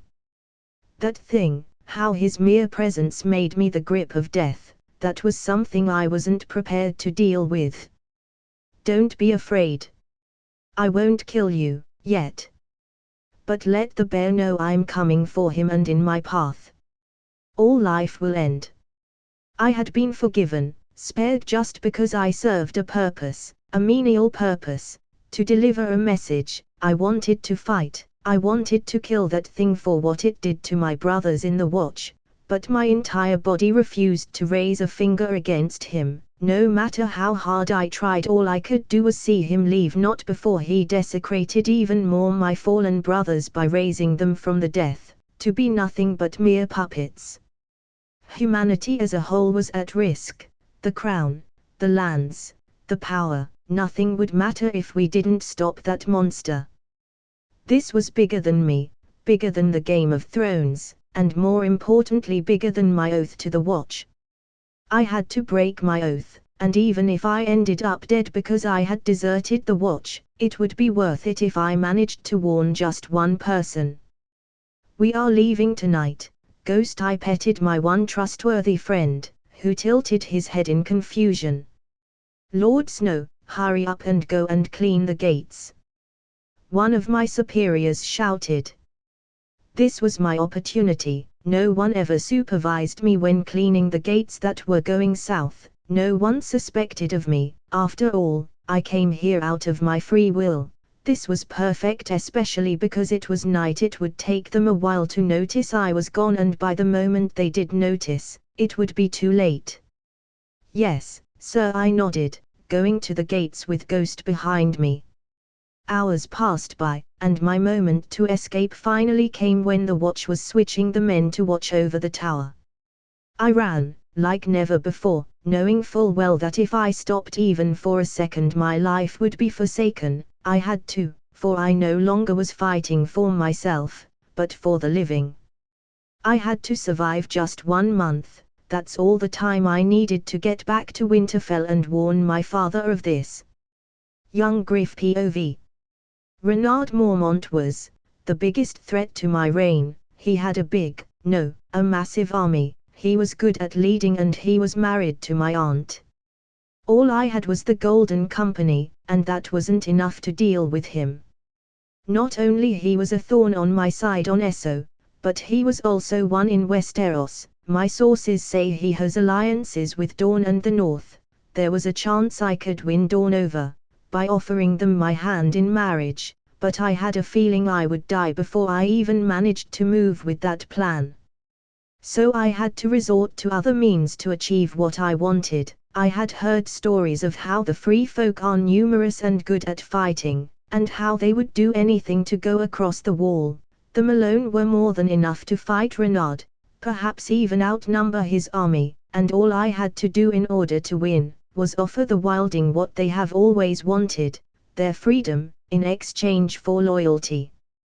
Are you sure this is the best idea, my king? John Connington inquired. It is, I nodded. We need the army, for the bear to fall. The Golden Company is with you, my king, the commander of the Gold Company said, kneeling. I'm glad, my friends, I smiled. for we are about to venture to wild lands, we are going beyond the wall. We'll follow you there, and to hell if necessary, my king, my men chanted. And I knew things would turn just fine. I was born to be king and no bear would stand chance against a true dragon. Daenerys POV. Renard had left, once again. These days it seemed like our time together was a thing of the past now, and while I knew it was for our cause, I couldn't help but miss him. But I had to play my part. He was trusting me to keep Essos under control, and I would do more than that. I would conquer the rest of Essos in our name, so when the time to go west comes nothing will ever tear off apart. I had Crow and Rorigal with me. With them I would destroy our enemies on this side of the sea with blood and fire, for my husband, and more importantly for my kids. What are your orders, my queen? Daisy inquired. We are going to Yunkai, I informed her. We are taking that city. I will finish what my husband started. I will eliminate our enemies. Daisy looked at me for a second before kneeling. My sword is yours to command. I would die for you, not because you are my queen, but because you are my family. I smiled, and I am glad every day of my life to be part of it. My words were nothing but the truth, and because of it I would protect them, with fire and blood. Comment. 44 comments. Vote. Chapter 84, Chapter 83. Author note, here you go people, early this time he. On other news I will eventually make a post so that you guys can help with future ideas for novels. With love, your cornbringer. If you wanna read ahead some succulent chapters, go to https://www.patreon.com/cornbringer. My trip to Westeros was pretty much uneventful, with some minor problems, but most of them were Neltarian fighting animals, because of his so-called training. The north was just as I remembered, cold, and oddly welcoming. I kinda miss the non-complicated days where all I had to worry about was my house. Here we are. Oberyn muttered, I don't know how you northerners survive in here. So cold. I suppose some northerners would say the same about Dawn, I chuckled. Fair enough, Oberyn nodded. We continued chatting about random stuff as we approached Bear Island. From afar I could see my great aunt waiting for me with my men and the remaining bears on the island. It took my ship around 20 minutes to get to the coast, where I jumped out of the ship, landing in front of my aunt with a big smile. Hello there, I smiled. You'll be the death of me, Mage sighed with a chuckle. Doubt it, I gave her a look that said, your two daughters are maybe worse than me, going to another continent and stuff. Well, every Mormont woman is crazy one way or another, Mage laughed. I hummed, pretending I was deep in thought before nodding. I can testify to that. So what can we do for your highness, Mage said as she knelt, no sign of hesitation, no anger at me for going for the crown, nothing. I actually expected her to be a tad more volatile this reunion. Well, for now, any news? I inquired. The Starks pledge themselves to you, and offer a betrothal between Daisy and Robb, Mage informed me, which in turn immediately made me laugh, to the point of gasping for air. I knew they wanted to marry Robb to Daisy, not that I would accept, but if Daisy accepted this proposal, I can already tell who will be the lady on that equation. I'm sorry, I finally managed to say, after composing myself a bit, but every time I imagine them together, it makes me laugh. Mage eyed me for a second before starting to laugh. I thought I was the only one. Anyway, we are going to rest here for a couple days before leaving to Winterfell, I said, deciding to go back on track. In the meantime, you are in charge of accommodations. Also start gathering our men, Ironborns included. We will march full strength soon, so it's better to have them ready. As you wish, Mage nodded. Perfect, I smiled. Jon Snow POV. I have no idea how long I've been running, hiding, making sure my brothers in the watch don't catch me. It has been a rough for me. By this time I thought I would be home, with my family, but evading the party they had sent after me had derailed me from my original path. But I had to persevere. My life was inconsequential in the great scheme of things. I was but a mere messenger, but one with a very important message.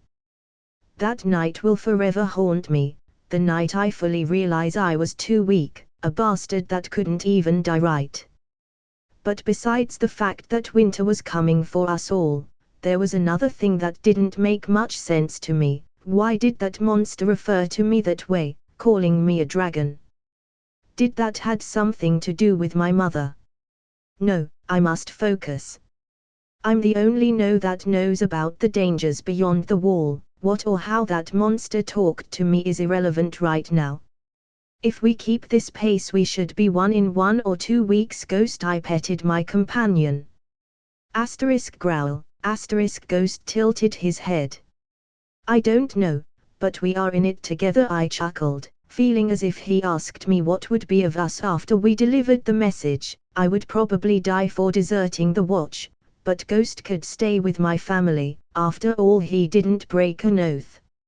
Ned Stark POV. John had deserted the watch. A raven from the wall had arrived with this problematic news. This was unexpected and unbecoming of him. Why would he do such a thing? Why would he abandon his oaths? He must have a reason to do it. But what? He was safe on the wall. He was finally out of everyone's reach. I promised his mother, my sister, I would keep him safe from this world, from this game, and he was safe in the wall. If the wrong person discovered his real identity, it would the end of him. Renard would kill him if he thought John represented a threat to his claim, and even if that didn't come to happen, the watch would claim his head for deserting them, so the only way to protect my son was finding him first. John, where you? I muttered. Renard Mormont POV. 3 days later. John had deserted the watch. Well, that was unexpected. I always thought him to be the kind of guy that never misses a day of work, and follows every rule in the book. Then again, in the TV show he kinda banged a wilding, the supposed natural enemy of the watch, so perhaps he is a rebel in disguise. And now he was going to die because of it. Nonsense. How utterly stupid the system of the wall is. I can understand criminals being forced to stay and never fuck, but volunteers should follow different rules. John is an idiot, not going to sugarcoat that, but he is a good idiot. One that happens to fill or fit a position I had in mind. With his total lack of ambition, the job was made for him. John Targaryen, Lord of House Targaryen, he would be the perfect lord, being that he would be the only one not trying to stab me for power. All right, I nodded, deciding I would help the stupid wolf out of this situation, so with a smile I ran out of my room, to Oberyn's. Oh, for the love of Dawn, you need a bell, Oberyn chuckled, pointing out I had startled him. What can I do for you, my king? Well, how do you feel about going to hunt a missing crow? I smiled. You aren't giving me much information, but yeah, sure, I'm in. Oberyn smirked, but if you wanted time alone, we don't need excuses. I slowly raised an eyebrow as I said, you are barking at the wrong tree, pal, I don't swing that way. Oberyn smiled, you can't judge a man for trying, now can you? I can, and I wasn't really sure if he was confident on his sex appeal or was delirious. Just don't tell the Queen, Oberyn muttered, I would make a terrible Unsullied. Yeah, I kinda want to now, I smirked at him, wondering what the hell did my beautiful wife tell him, for him to lose his cool demeanor for a second. Oh well, on the bright side, I already have a bunch of kids, so I suppose it already served its purpose. Oberyn laughed. I have to admit, Oberyn is an interesting guy, that even on the sight of losing his best friend, he keeps on smiling and joking and messing around. I wonder if everyone in Dawn is like him. Nothing against your preferences, but don't hit on me again, got it? I informed him. Duly noted, but it was mostly a joke to be honest. Oberyn chuckled. How so? I inquired. Since the day we had our little duel, Oberyn sighed, I was made aware of the vast difference between our skills, and I don't like that. I like to be the one leading, if you catch my drift, but I was curious to see how you would react to me hitting on you. Frankly, better than your wife, she can be quite territorial. Oh, I see, I nodded as I pushed him against wall, holding his body by neck above the ground with my hand. If you hit on my wife again, let's just say your brother will be able to kick your ass from that wheelchair of his, understand? Scratch my last statement, Oberyn coughed, gasping for air. You two are territorial. Then don't mess with us, I growled. Roger that, Oberyn nodded, his eyes turning a bit red before I dropped him. Wow, well, good to know your triggers before I trigger them. Anyway, what was that about us hunting a crow? Comment. 29 comments. Vote. Chapter 85, Chapter 84. Author note, here you go people, early this time he.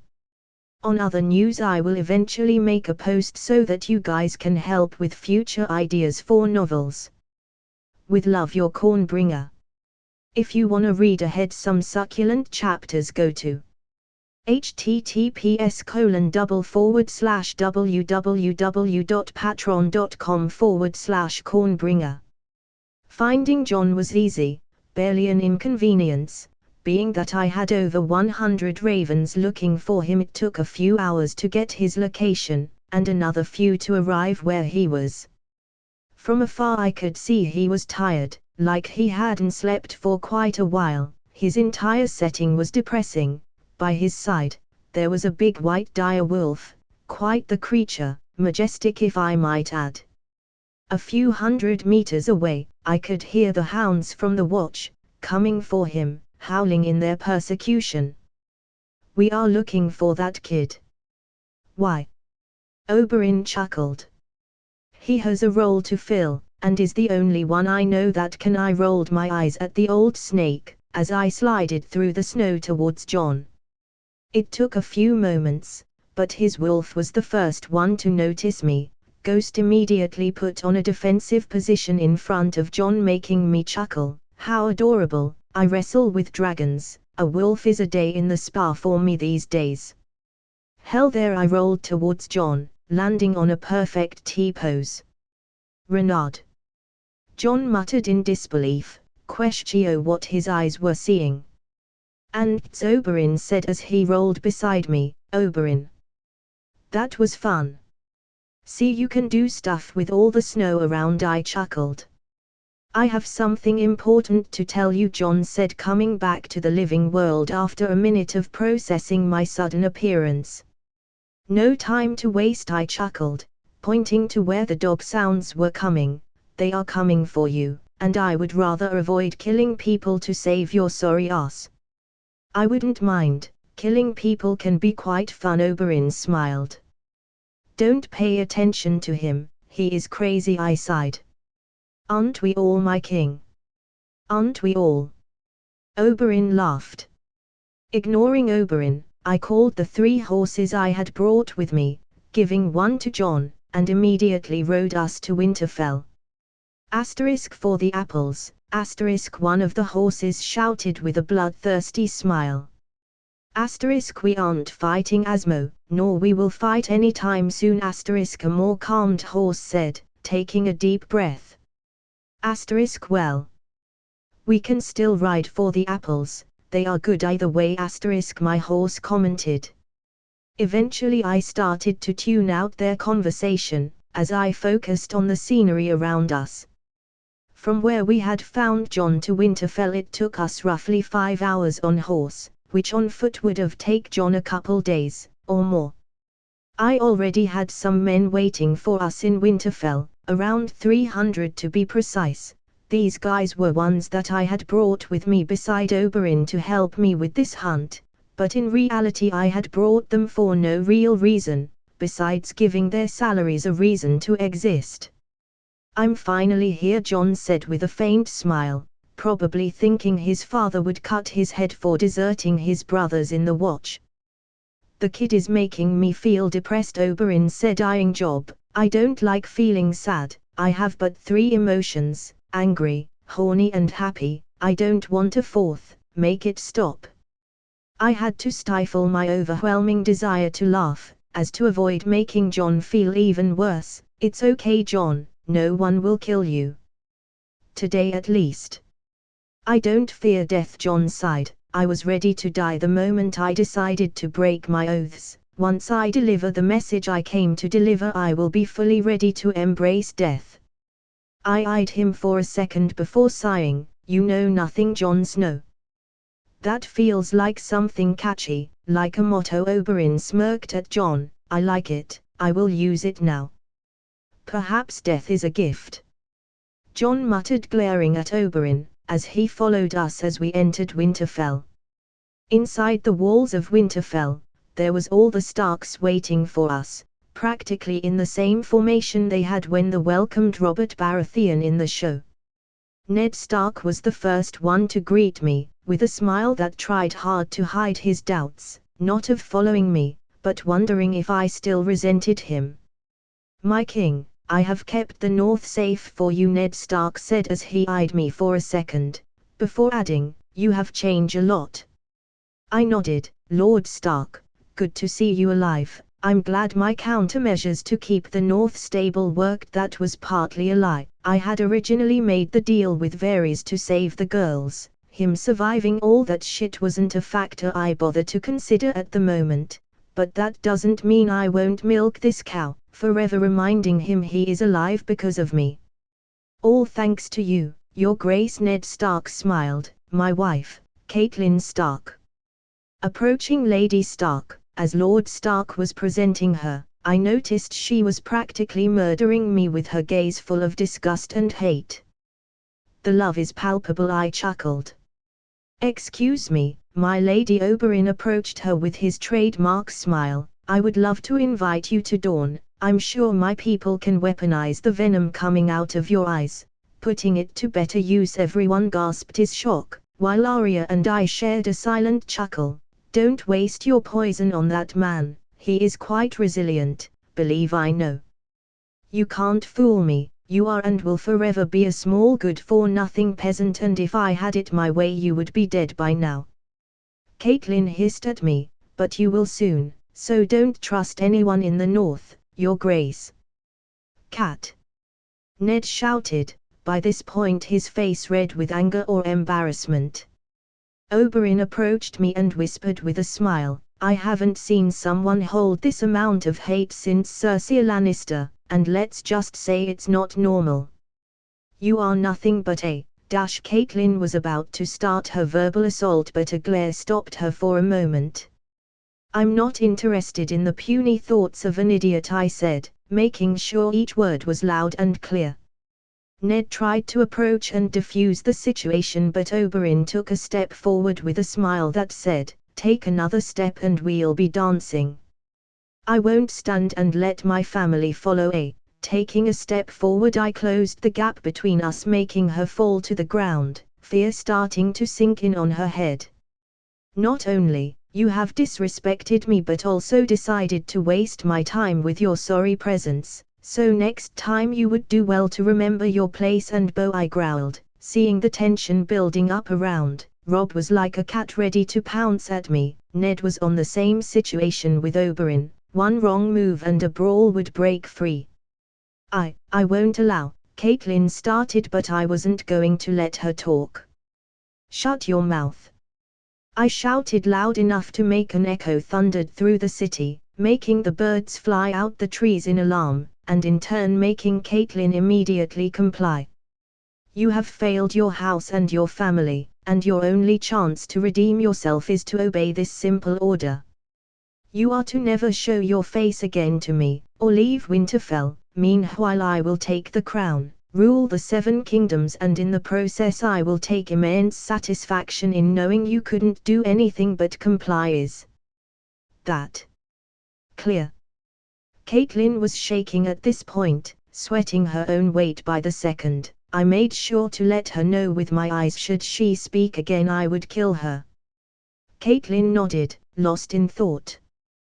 Good, I nodded as I turned to the Starks. I'm not without mercy, but if she ever threatens me again, I will give you a choice, Lord Stark, killing her or going to war with me. Either way, she will die. All your choice changes is the amount of corpses you are choosing to leave behind, so remember that should she cross that line again. Is that clear?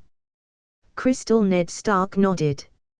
Maybe I had been a tad rough with her and the Starks, but the bitch just said she wanted me dead, and would make sure of it. This shit was the sequel for real. Harry Potter and the audacity of this bitch. Comment. 55 comments. Vote. Chapter 86, Chapter 85. Author note, poll for novel idea coming up tomorrow. Are you? If you want to read ahead, go to https://www.patreon.com/cornbringer. Join the Discord channel so we can chat and maybe exchange ideas for novels. https://discord.gg/8474423b. After the little incident with Lady Stark, we continued the introductions, Sansa's among them. She smiled and hugged me, thanking me for saving her family, and wished me a happy marriage. That was unexpected. As for Rob, he was between a thin line of wanting to protect his mother and knowing she fucked up. After that really uncomfortable moment, we went to a private room to discuss a few certain things.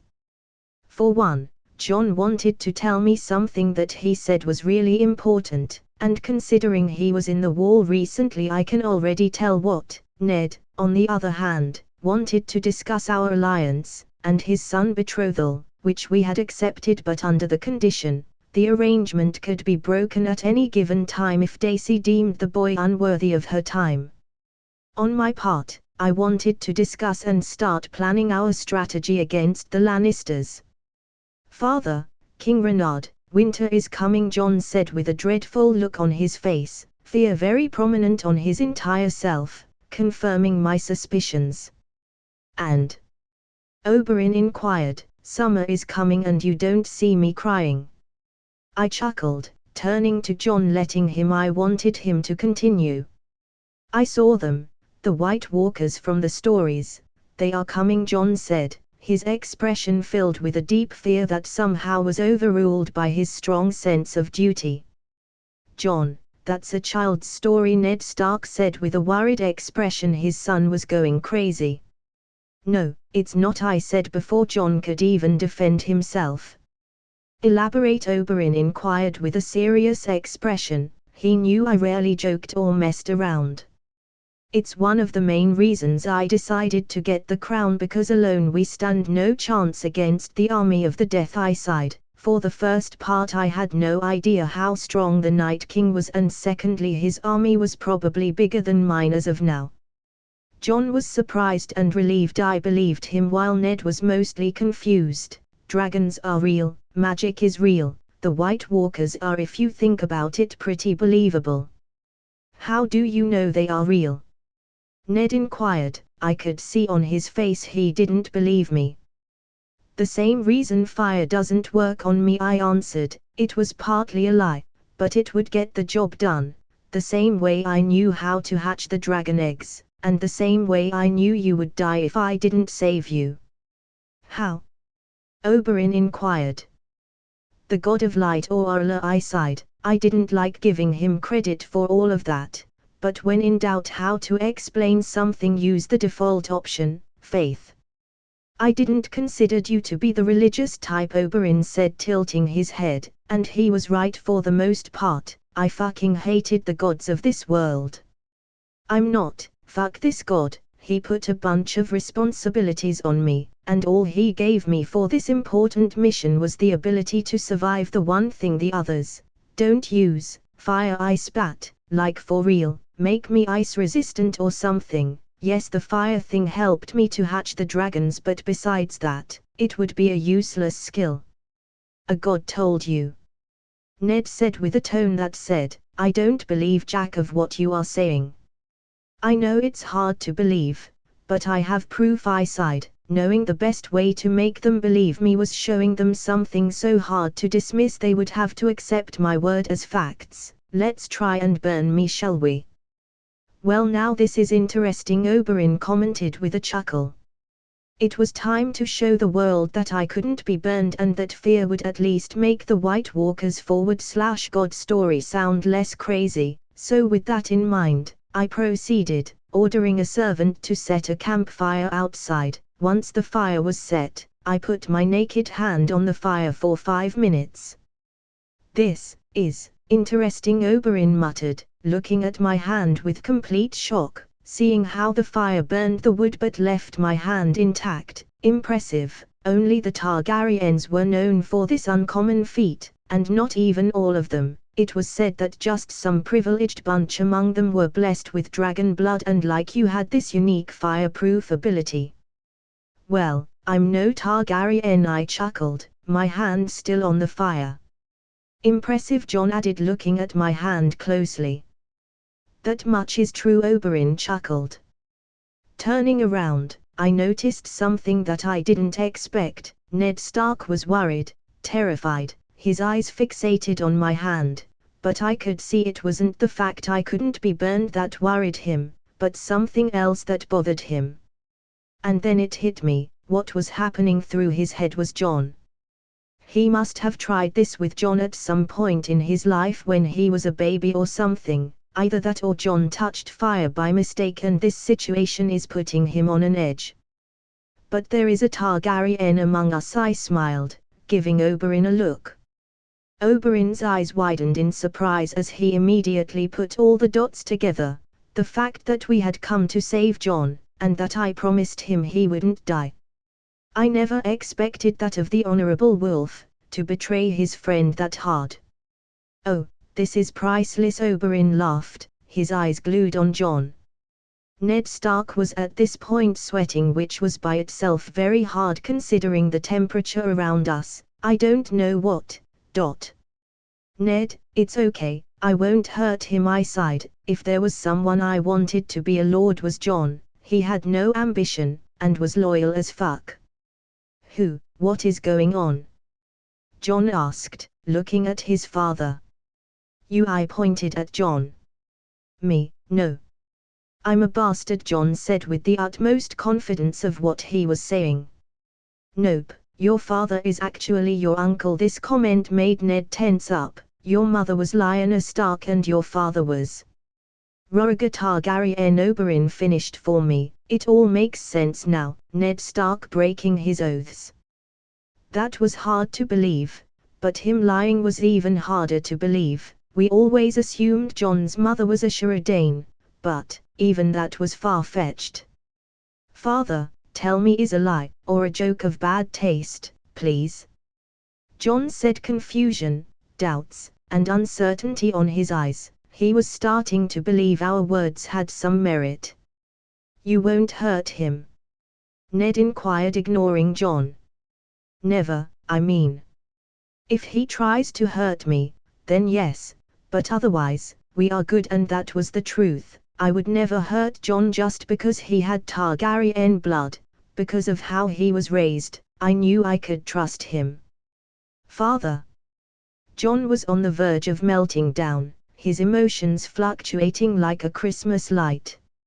It's true, Jon, Ned said with a faint smile. Know that this doesn't change anything. I love you, and you will always be my son. Know that I didn't want to lie to you, but it was the only way to save you, to keep you out of Robert's sight. All this time, my mother was right underneath us. And I. Jon said with tears rolling down his face, all this time I thought I was a mistake. An error, something that shouldn't have existed. John. Ned Stark said, approaching to try and hug the crying man. You let everyone hurt me. John shouted, anger finally taking over. Lady Stark, Theon, everyone in the household, you let them treat me like trash. And the worst part was that I felt like I deserve it. Why? You could have told Lady Stark at least. To be fair with him, Lady Stark is not the smartest gal around, so it was wise of him to not tell her.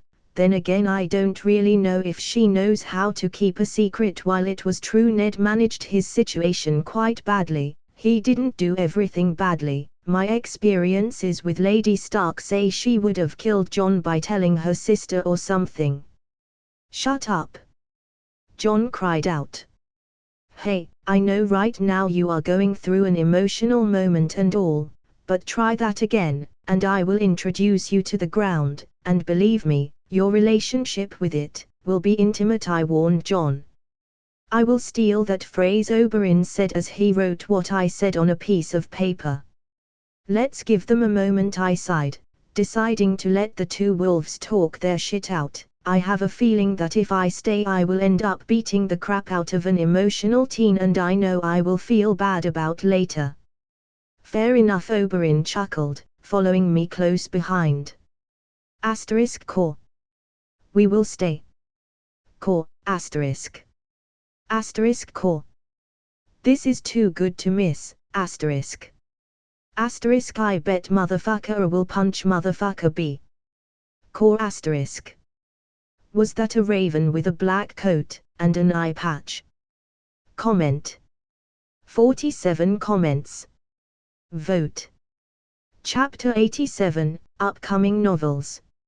I have one novel coming up, before I go to the Gamer one, that needs more work and stuff so as to not lose myself, haha. Dragon Ball Z, Finalis Edition, next week. MCU, Gamer Edition, TBD is really a lot of work.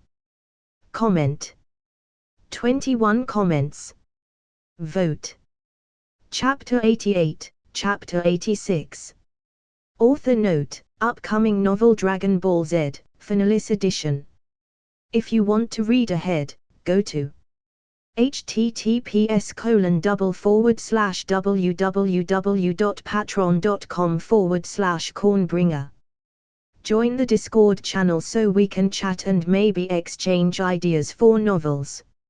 https://discord.gg/8474223b. John and Ned argued for hours to no end about their little problem, while Oberyn and I passed the time in one of the rooms outside trying to avoid the altercation, waiting patiently for both wolves to stop arguing. I knew they needed some alone time, ergo why I had been playing with Oberyn different games for the last 5 hours. You are unbelievably good at this game, Oberyn commented, moving one of the pieces.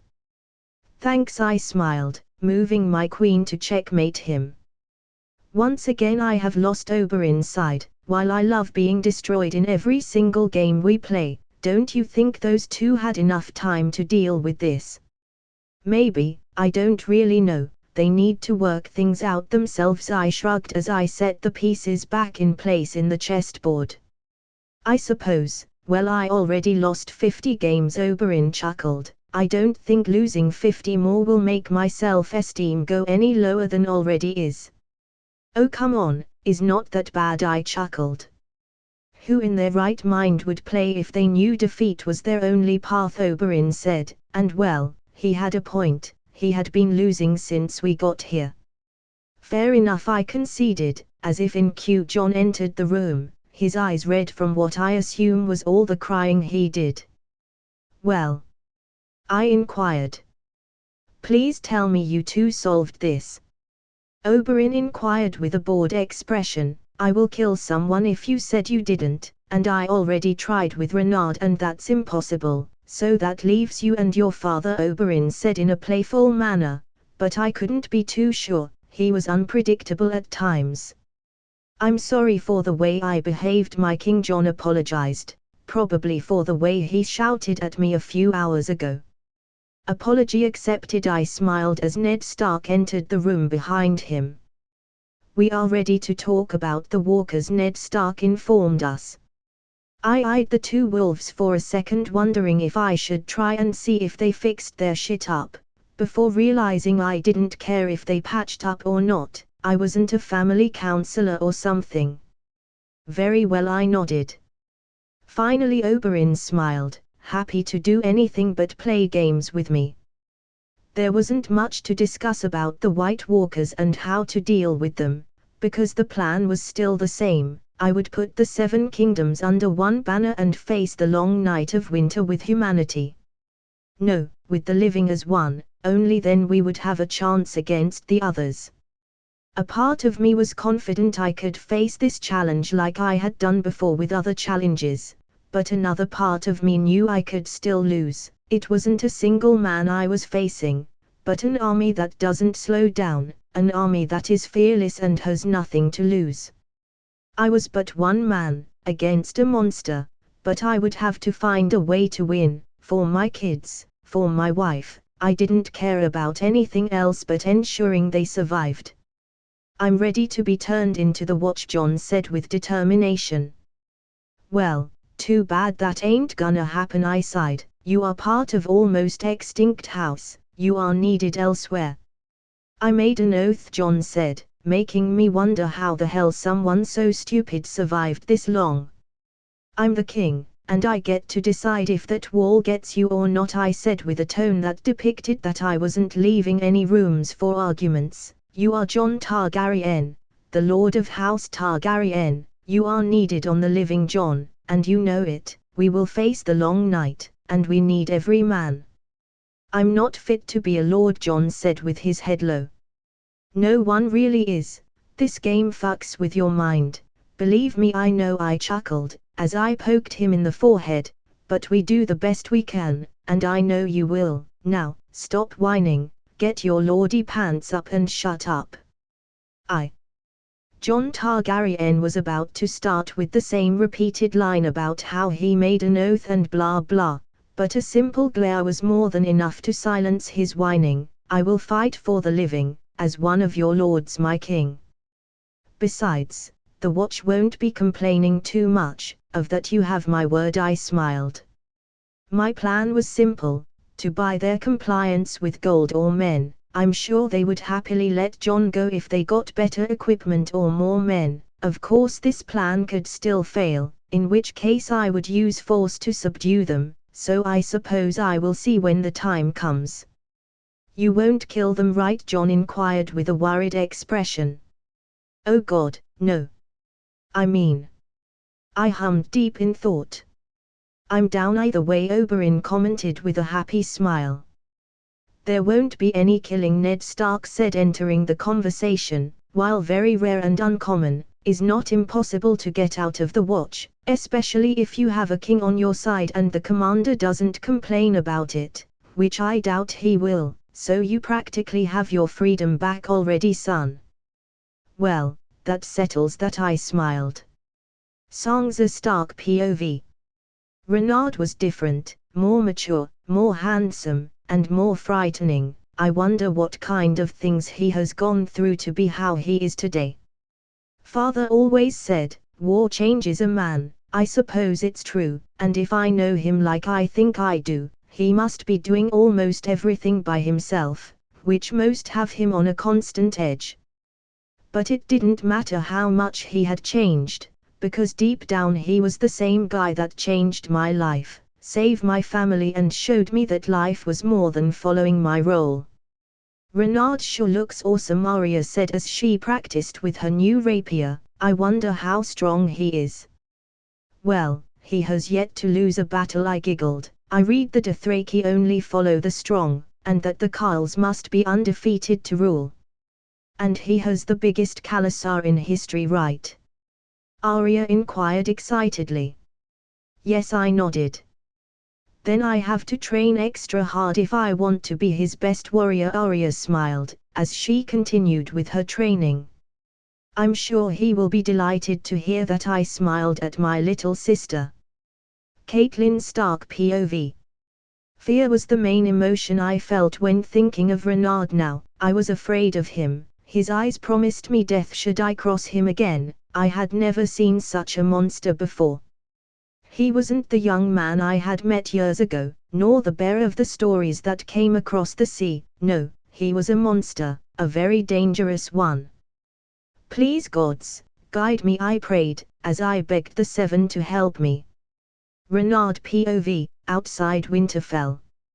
After a long day of seeing two grown men cry, I decided to go out for a walk, to cool my mind off. Working every day of the week can be quite taxing, and walking does wonders to a troubled mind. Hello, a cold icy sharp voice said, startling the crap out of me. With my sword out, I turned around fast like a thunder to notice that the voice came from a raven, but this wasn't one of my ravens. No, this one was clearly dead, or at least it should be, because it was showing its empty rib cage with no organs. That the fact that his eyes were glowing blue pretty much gave that shit away. You are? I inquired, knowing the answer myself already. A dead talking bird only meant one thing, the fucking Night King. You know. The bird said in an emotionless tone, I came here to warn you, to tell you, you won't win, no matter how many men you gather, or how many monsters you tame. In the end, you are alone, child. And whether you want to admit it or not, there is only darkness and death awaiting for you and your people. No victory is truly assured. I glared at the bird. A mortal sentiment, that doesn't apply to me, for I will command an unstoppable army that will lay waste on the living until every light in this world has been extinguished. The raven said with somehow an even colder tone that I could swear made the temperature drop a bit. I will stop you. So don't get your hopes too high, I said with determination. You are strong, Renard, that much is true, but I am beyond strength, I beyond the living. I am the end, and I have come for all of you, and there is nothing you can do to stop it, the undead raven said, so enjoy the time you have left, for it's the last breath the living will take in this world. With that the raven fell to the ground dead. Fuck. I shouted. Comment. 18 comments. Vote. Chapter 89, Poll for New Novel. Alright, after talking with some friends that said my 3 ideas were good, I decided to let my readers guide me. And here it is. https://strawpoll.com/FQE4Z6KKB. My 3 ideas. While I leaning towards the DBZ, I love the 3, so vote and we'll see. Comment. 49 comments. Vote. Chapter 90, Chapter 87. Author note, poll winner, the Avatar novel. With DBZ on 2nd place, I will start posting on Patreon for those 2 until I have 20 to 30 chaps, then I will move to WN. If you want to read ahead, go to https://www.patreon.com/cornbringer. Join the Discord channel so we can chat and maybe exchange ideas for novels. https://discord.gg/8474223b. The Night King wasn't like I had expected, at all. In the show he was but a pseudo-mindless monster leading an army of mindless drones, but this Night King was capable of critical thinking. Something I had failed to account all this time, but he had made a terrible mistake. He revealed one of his cards too soon. This, while beneficial, didn't make my fight against him any easier. In terms of combat abilities, I wasn't so sure if I was above him or on equal terms. Perhaps he was stronger, but that wasn't the part that had me on edge. Which really had me worried was that unlike him I couldn't control all my army as if they were an extension of my own body. My men make mistakes, they are humans, capable of fear, hate and doubt. His army didn't have any of that, they followed orders without hesitation. Without fear, without doubt. Because his will was their will, they would obey and carry out his demands no matter how hard and unreasonable they were. And to add a cherry on the top, his army would only grow in numbers. For every man the White Walkers killed, a new walker would rise.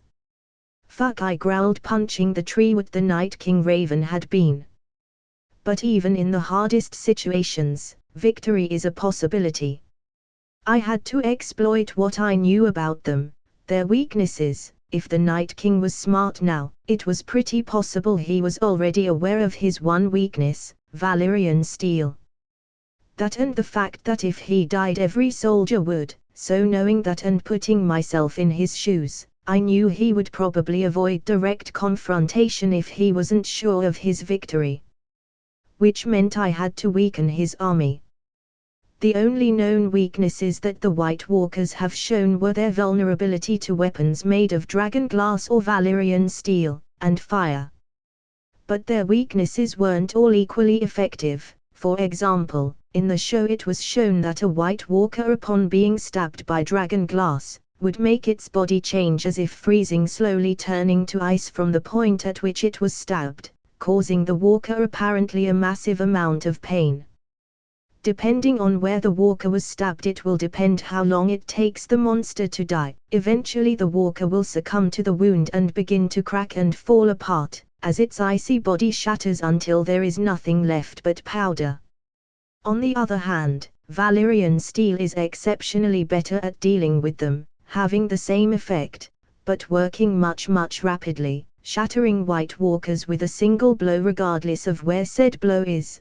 But not only that, Valyrian steel is also the only metal capable of parrying White Walker weapons that are entirely made out of magic, making it so that normal steel can't handle them at all, because it shatters on contact with the magic weapon. Fire was the weakest weakness, in part, killing the walkers but being the slowest method available, but the most exploitable. I already knew how to make small explosives that would set things on fire or kill a man, and if I tweaked that right I could improve my explosive with dragon glass, making a pseudo-nail bomb, but instead of nail it would be an explosive packed with dragon glass shards to maximize damage dealt to the White Walkers. I need to make weapons for everyone, 2 wars to win, so little time, I muttered, knowing full well that if I didn't bring my A game to this war I would lose. If I made one wrong move the others would win, and I would be the sole responsible of their victory. Because for all I knew my presence made their imminent threat massively higher than it originally was. If only I had more information about these fuckers, perhaps I could devise a plan to stop them. Holy shit, the children. And then it hit me. The children of the forest had created them, and one point they even controlled them, so they had to know more about them. How the fuck did forgot about them? But the last known children of the forest were beyond the wall with the 3-eyed raven, and I had no way of getting there without dying. The Night King had proven that he had the ability to spy on me if I didn't play my cards right. With his undead ravens and animals he could hunt me down and kill me the moment I went beyond the wall. You know, if you really want to help humanity, this would be a great time to pitch in. I shouted and waited and nothing happened. What a surprise, a fucking god that does nothing, damn it. With anger I punched the tree with all my strength once more, which made some snow fall down on me, and considering all the shit of today that would have been my highlight. But something else caught my attention, the snow of it melted, going from snow to water to steam. Okay, what the fuck? I looked around me, noticing the snow around my feet started to do the same. This in turn threw me even more out of loop, turning my anger into confusion. Whatever I had done stopped immediately after, because soon the snow-covered whatever I did melted. 3-eyed raven POV. The Night King has changed, he had evolved. One night he was one thing, the next he was somehow an even bigger monster, coordinated, with conviction. It was my duty to try and stop him. I was humanity's watcher, but since he changed I had been trapped, unable to fly.